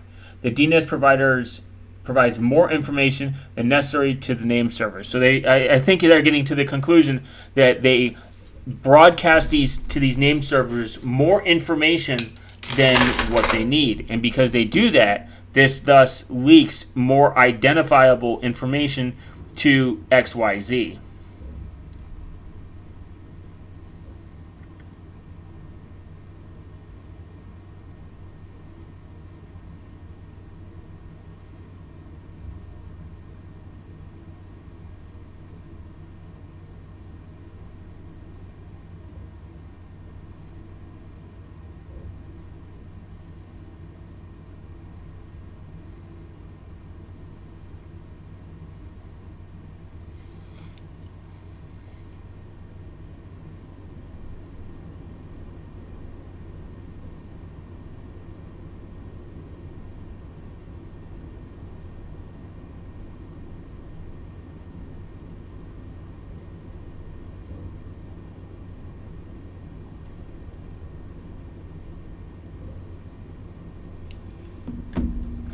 Because DNS relies on caching heavily, the algorithm described just above is actually a bit more complicated, and not all questions are sent to the authoritative name servers.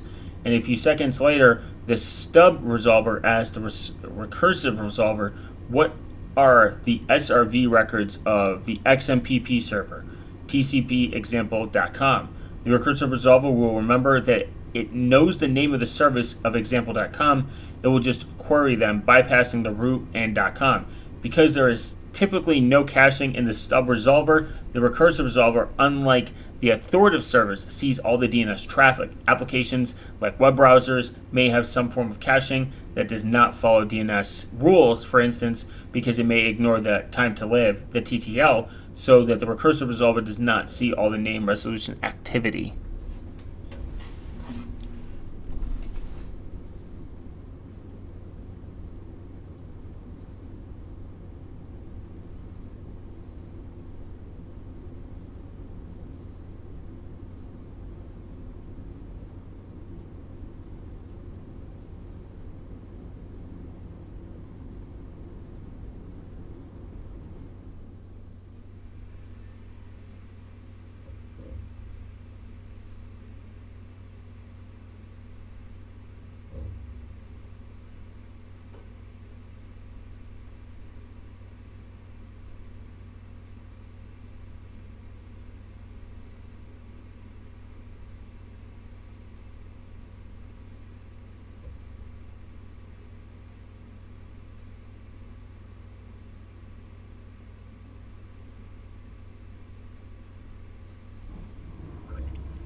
It should note that DNS recursive resolvers sometimes forward requests to other recursive resolvers, typically bigger machines with a larger and more shared cache, and the query hierarchy can be even deeper with more 2 levels than recursive resolvers.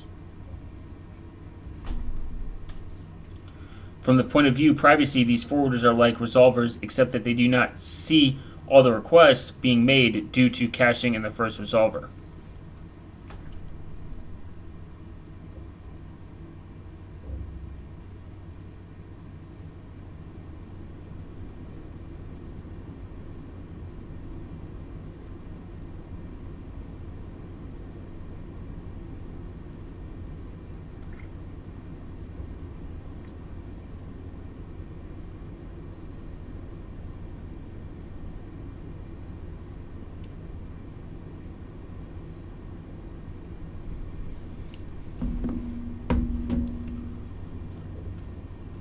Mm.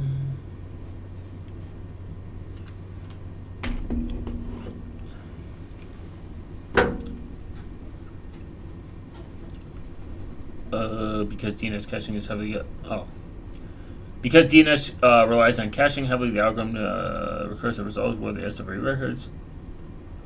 It should be noted these were sometimes forward requests. Okay. Almost all the DNS traffic is currently sent in the clear, unencrypted.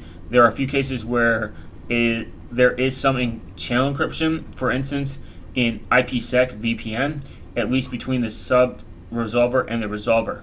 To date, almost all DNS queries are sent over UDP, Thomas Digital TCP. This has practical consequences when considering encryption of the traffic, as it's a possible privacy technique. Some encryption solutions are only designed for TCP and not UDP. Another important point is to keep in mind when analyzing the privacy issues of DNS is the fact that DNS requests received by a server are triggered by different reasons. Let's assume an eavesdropper wants to know what web page is viewed by a user. For a typical web page, there are three sorts of DNS requests being issued. Primary request, this is the request. This is the domain name of the URL that the user typed, selected from a bookmark, or chosen by clicking on a hyperlink. Presumably, this is what is the interest for the eavesdropper. Secondly, request.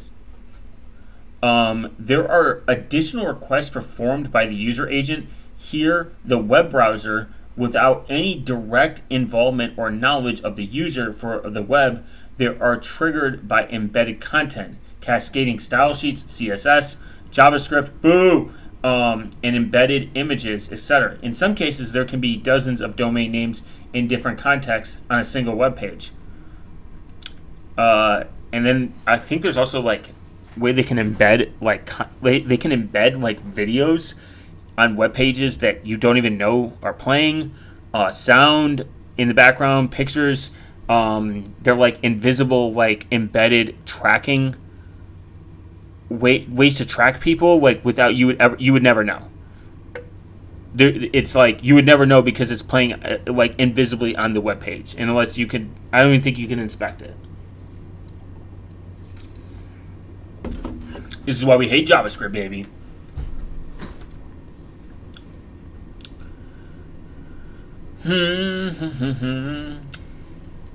We'll do.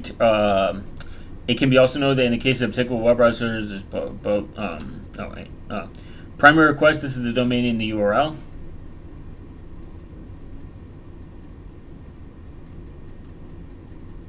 I forget. Oh wait, CSS. There we go. It could be also noted in the case of typical web browsing, more DNS requests than strictly necessary are sent. For instance, to prefetch resources that the user may query later on when auto-completing the URL and the address bar. Both are big privacy concerns since they may leak information even about the non-explicit actions. For instance, just reading a local HTML page, even without selecting the hyperlinks, may trigger a DNS request. For privacy-related terms, we will use the terminology from this. Risk. The document focuses mostly on study of privacy risks for the end user. When performing a DNS request, we consider the risk of pervasive surveillance, as well as the risk of coming from more focused surveillance.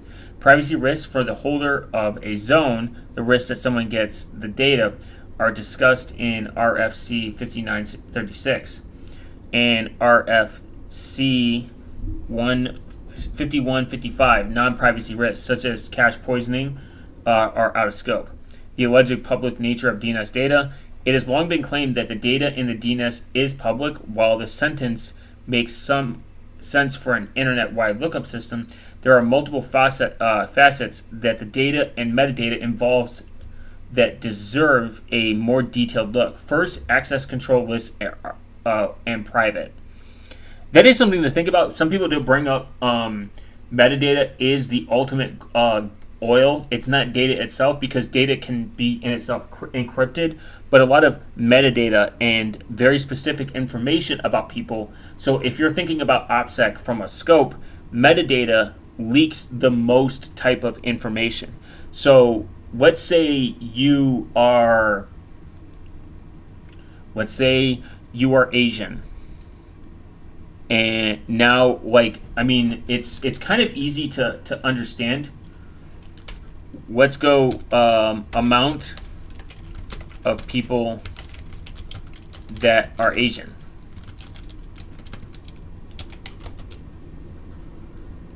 So if you are a person that's Asian, just simple to understand, there's 25 Asian Americans living in the United States. So if someone finds out you're Asian, how many...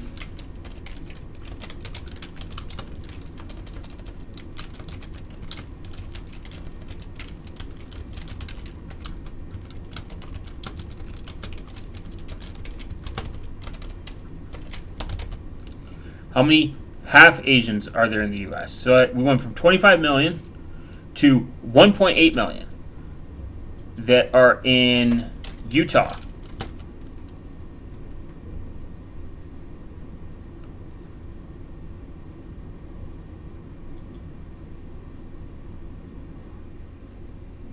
So we went from 25 million to half a million. I like whites more. Okay. 8%. So Utah is 80% white, 2% racist, multiracial, so like half Asian. 8%. What is Utah's race population?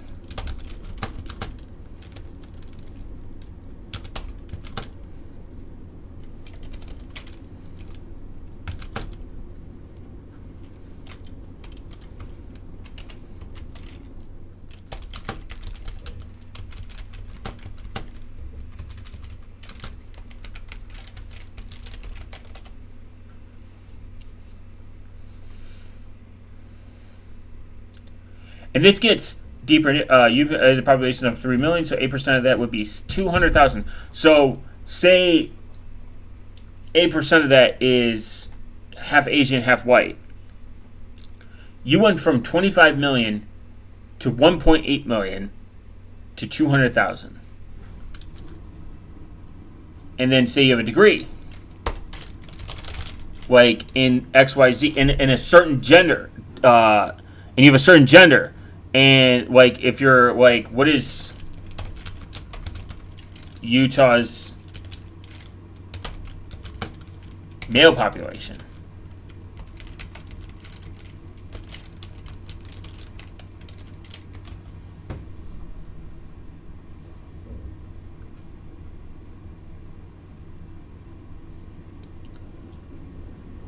Okay.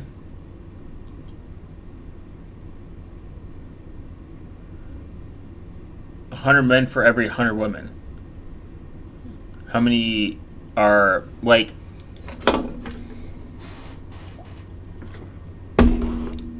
so 107 million.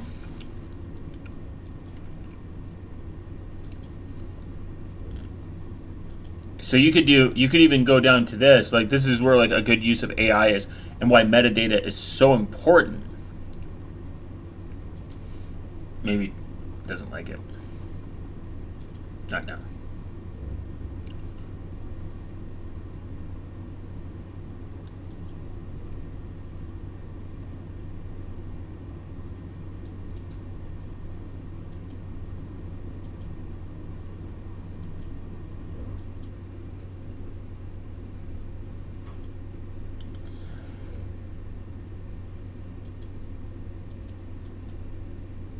Oh, agree and continue. So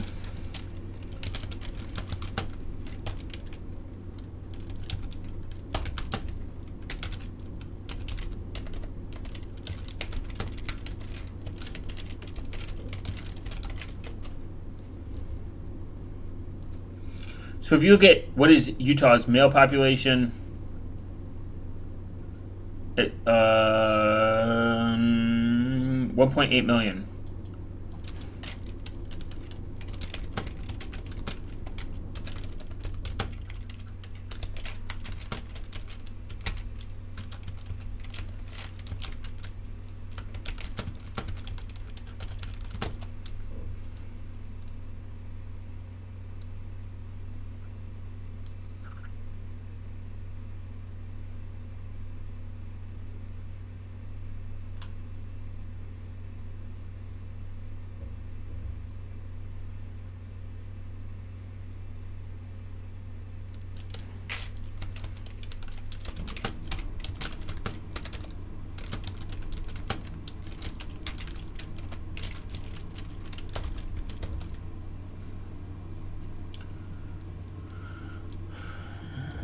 which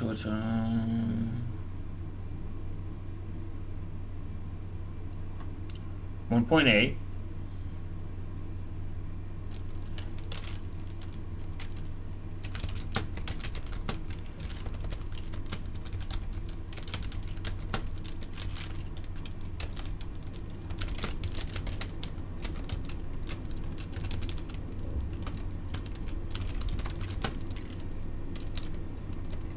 I mean, just getting the statistics of this just breaks it down.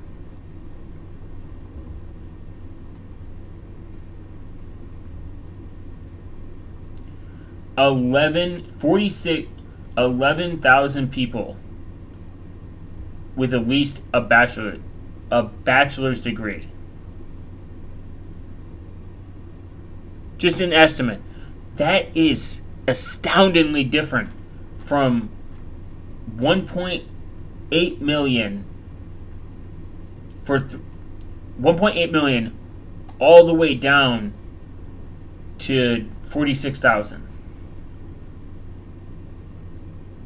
All the way down to 11,000. That's a lot. That's a huge drop. So this is why metadata is so important, because all this metadata can leak, like your location. So now your location is known.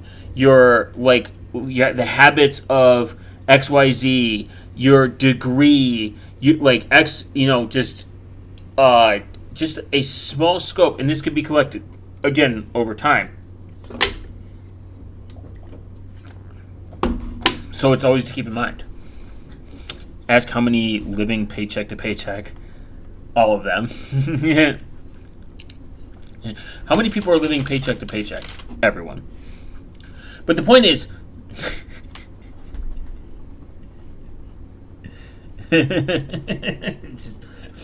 how many people are poor in America? A lot. So the thing is, this metadata is so deep into adversaries, government, state surveillance, capital surveillance capitalism, whatever you want, can use metadata. It's not just the government that can use metadata. Anyone can use it that owns it. That's the thing you got to remember.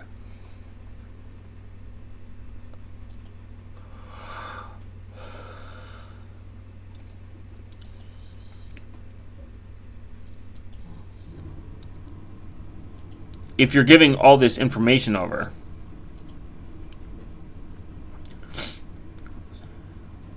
damn, someone said yes. And it said, I hope people figure it out.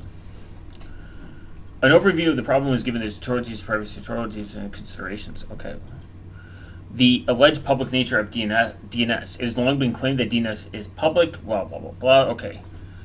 Namespaces notwithstanding, the DNS operators, under the assumption that public-facing authoritative name servers will respond to the usual DNS queries for any zone they are authoritative for without further authentication or authorization of the client resolver.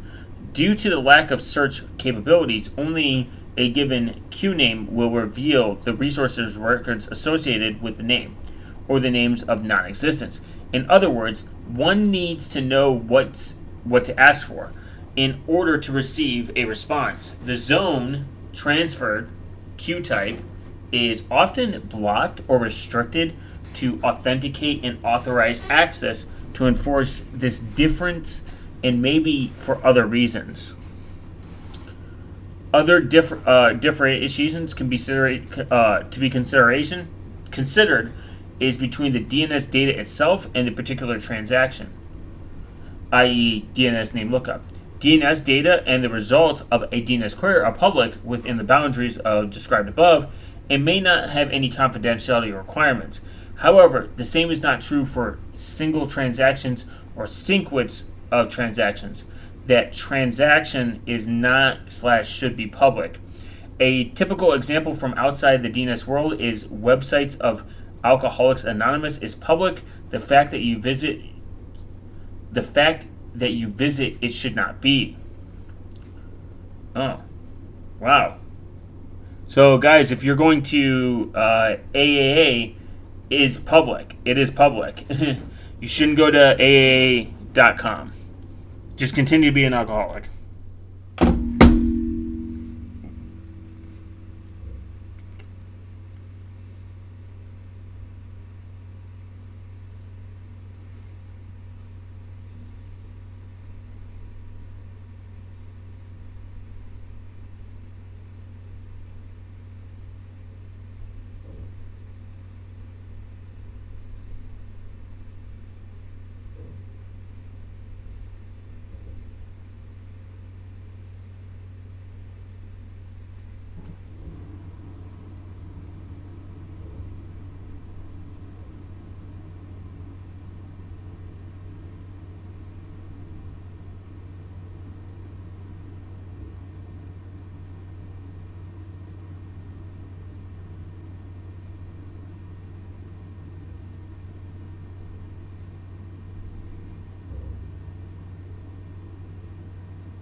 Okay.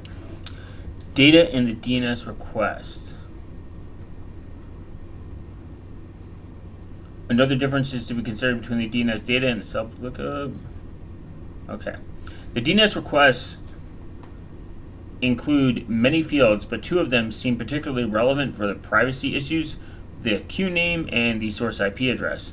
The source IP address is used in a loose sense of source IP address plus maybe source port, because the port is also in the request and can be used to differentiate between several users sharing an IP address. Behind carrier grade net, CGN, for instance, the queue name is the full name sent by the user.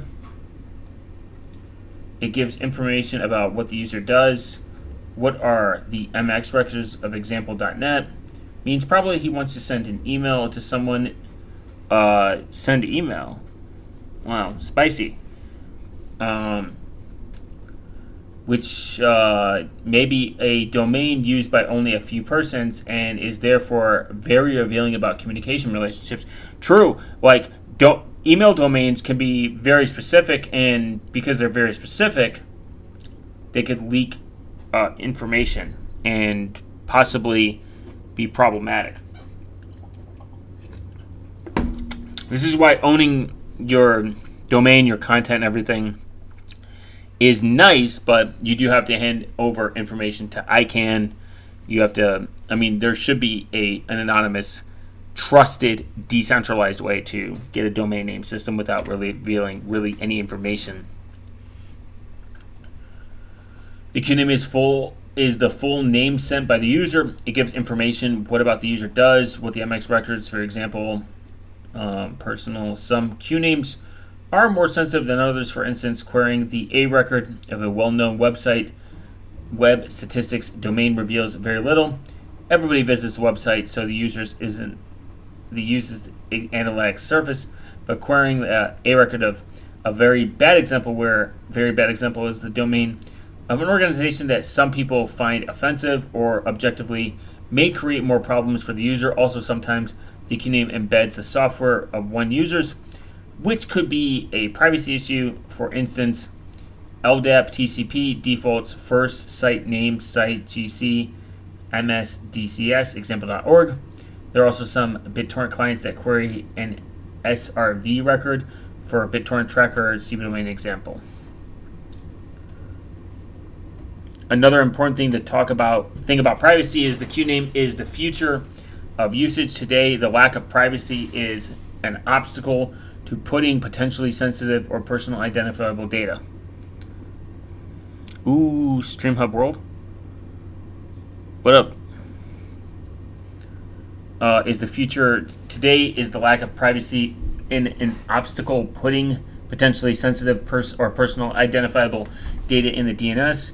At the moment, your DNS traffic might reveal that you are doing email, but not with whom.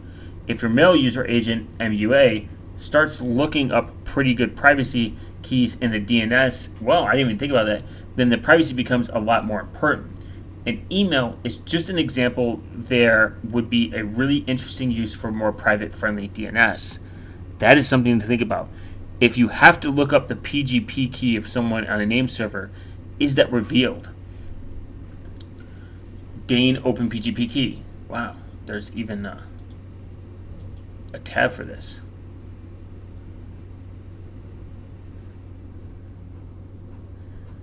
Wow, DNS is deep. Routers P using Dane to associate OpenPG public keys with email address.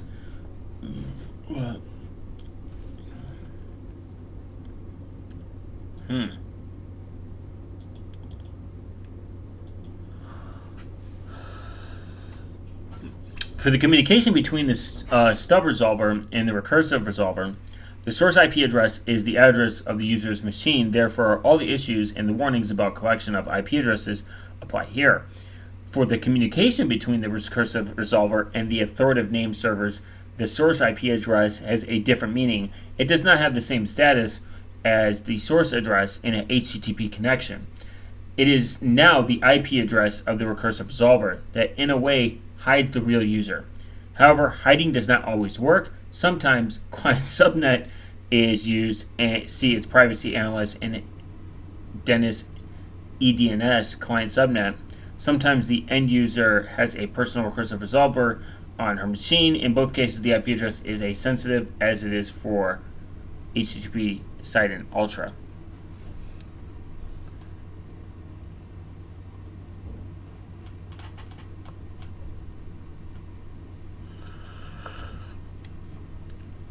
Wow, interesting. Lots of DNS is deep. we're gonna dive deep into it. But I have been glad to give you guys 2 hours and 6 minutes of my time. Most importantly, I appreciate everyone joining the stream. Don't forget to argue in the comments about what your favorite breakfast food is and why it's important, so that YouTube knows that I'm a real person and that I love their platform. Don't forget on December 6th of 2027 to walk outside and scream the word Ligma. Don't forget to feed your snail always, because your snails are important. Everyone should have a pet snail. And most importantly, love y'all guys. You have a good night. I'll see you in the next video. I will be working on some stuff.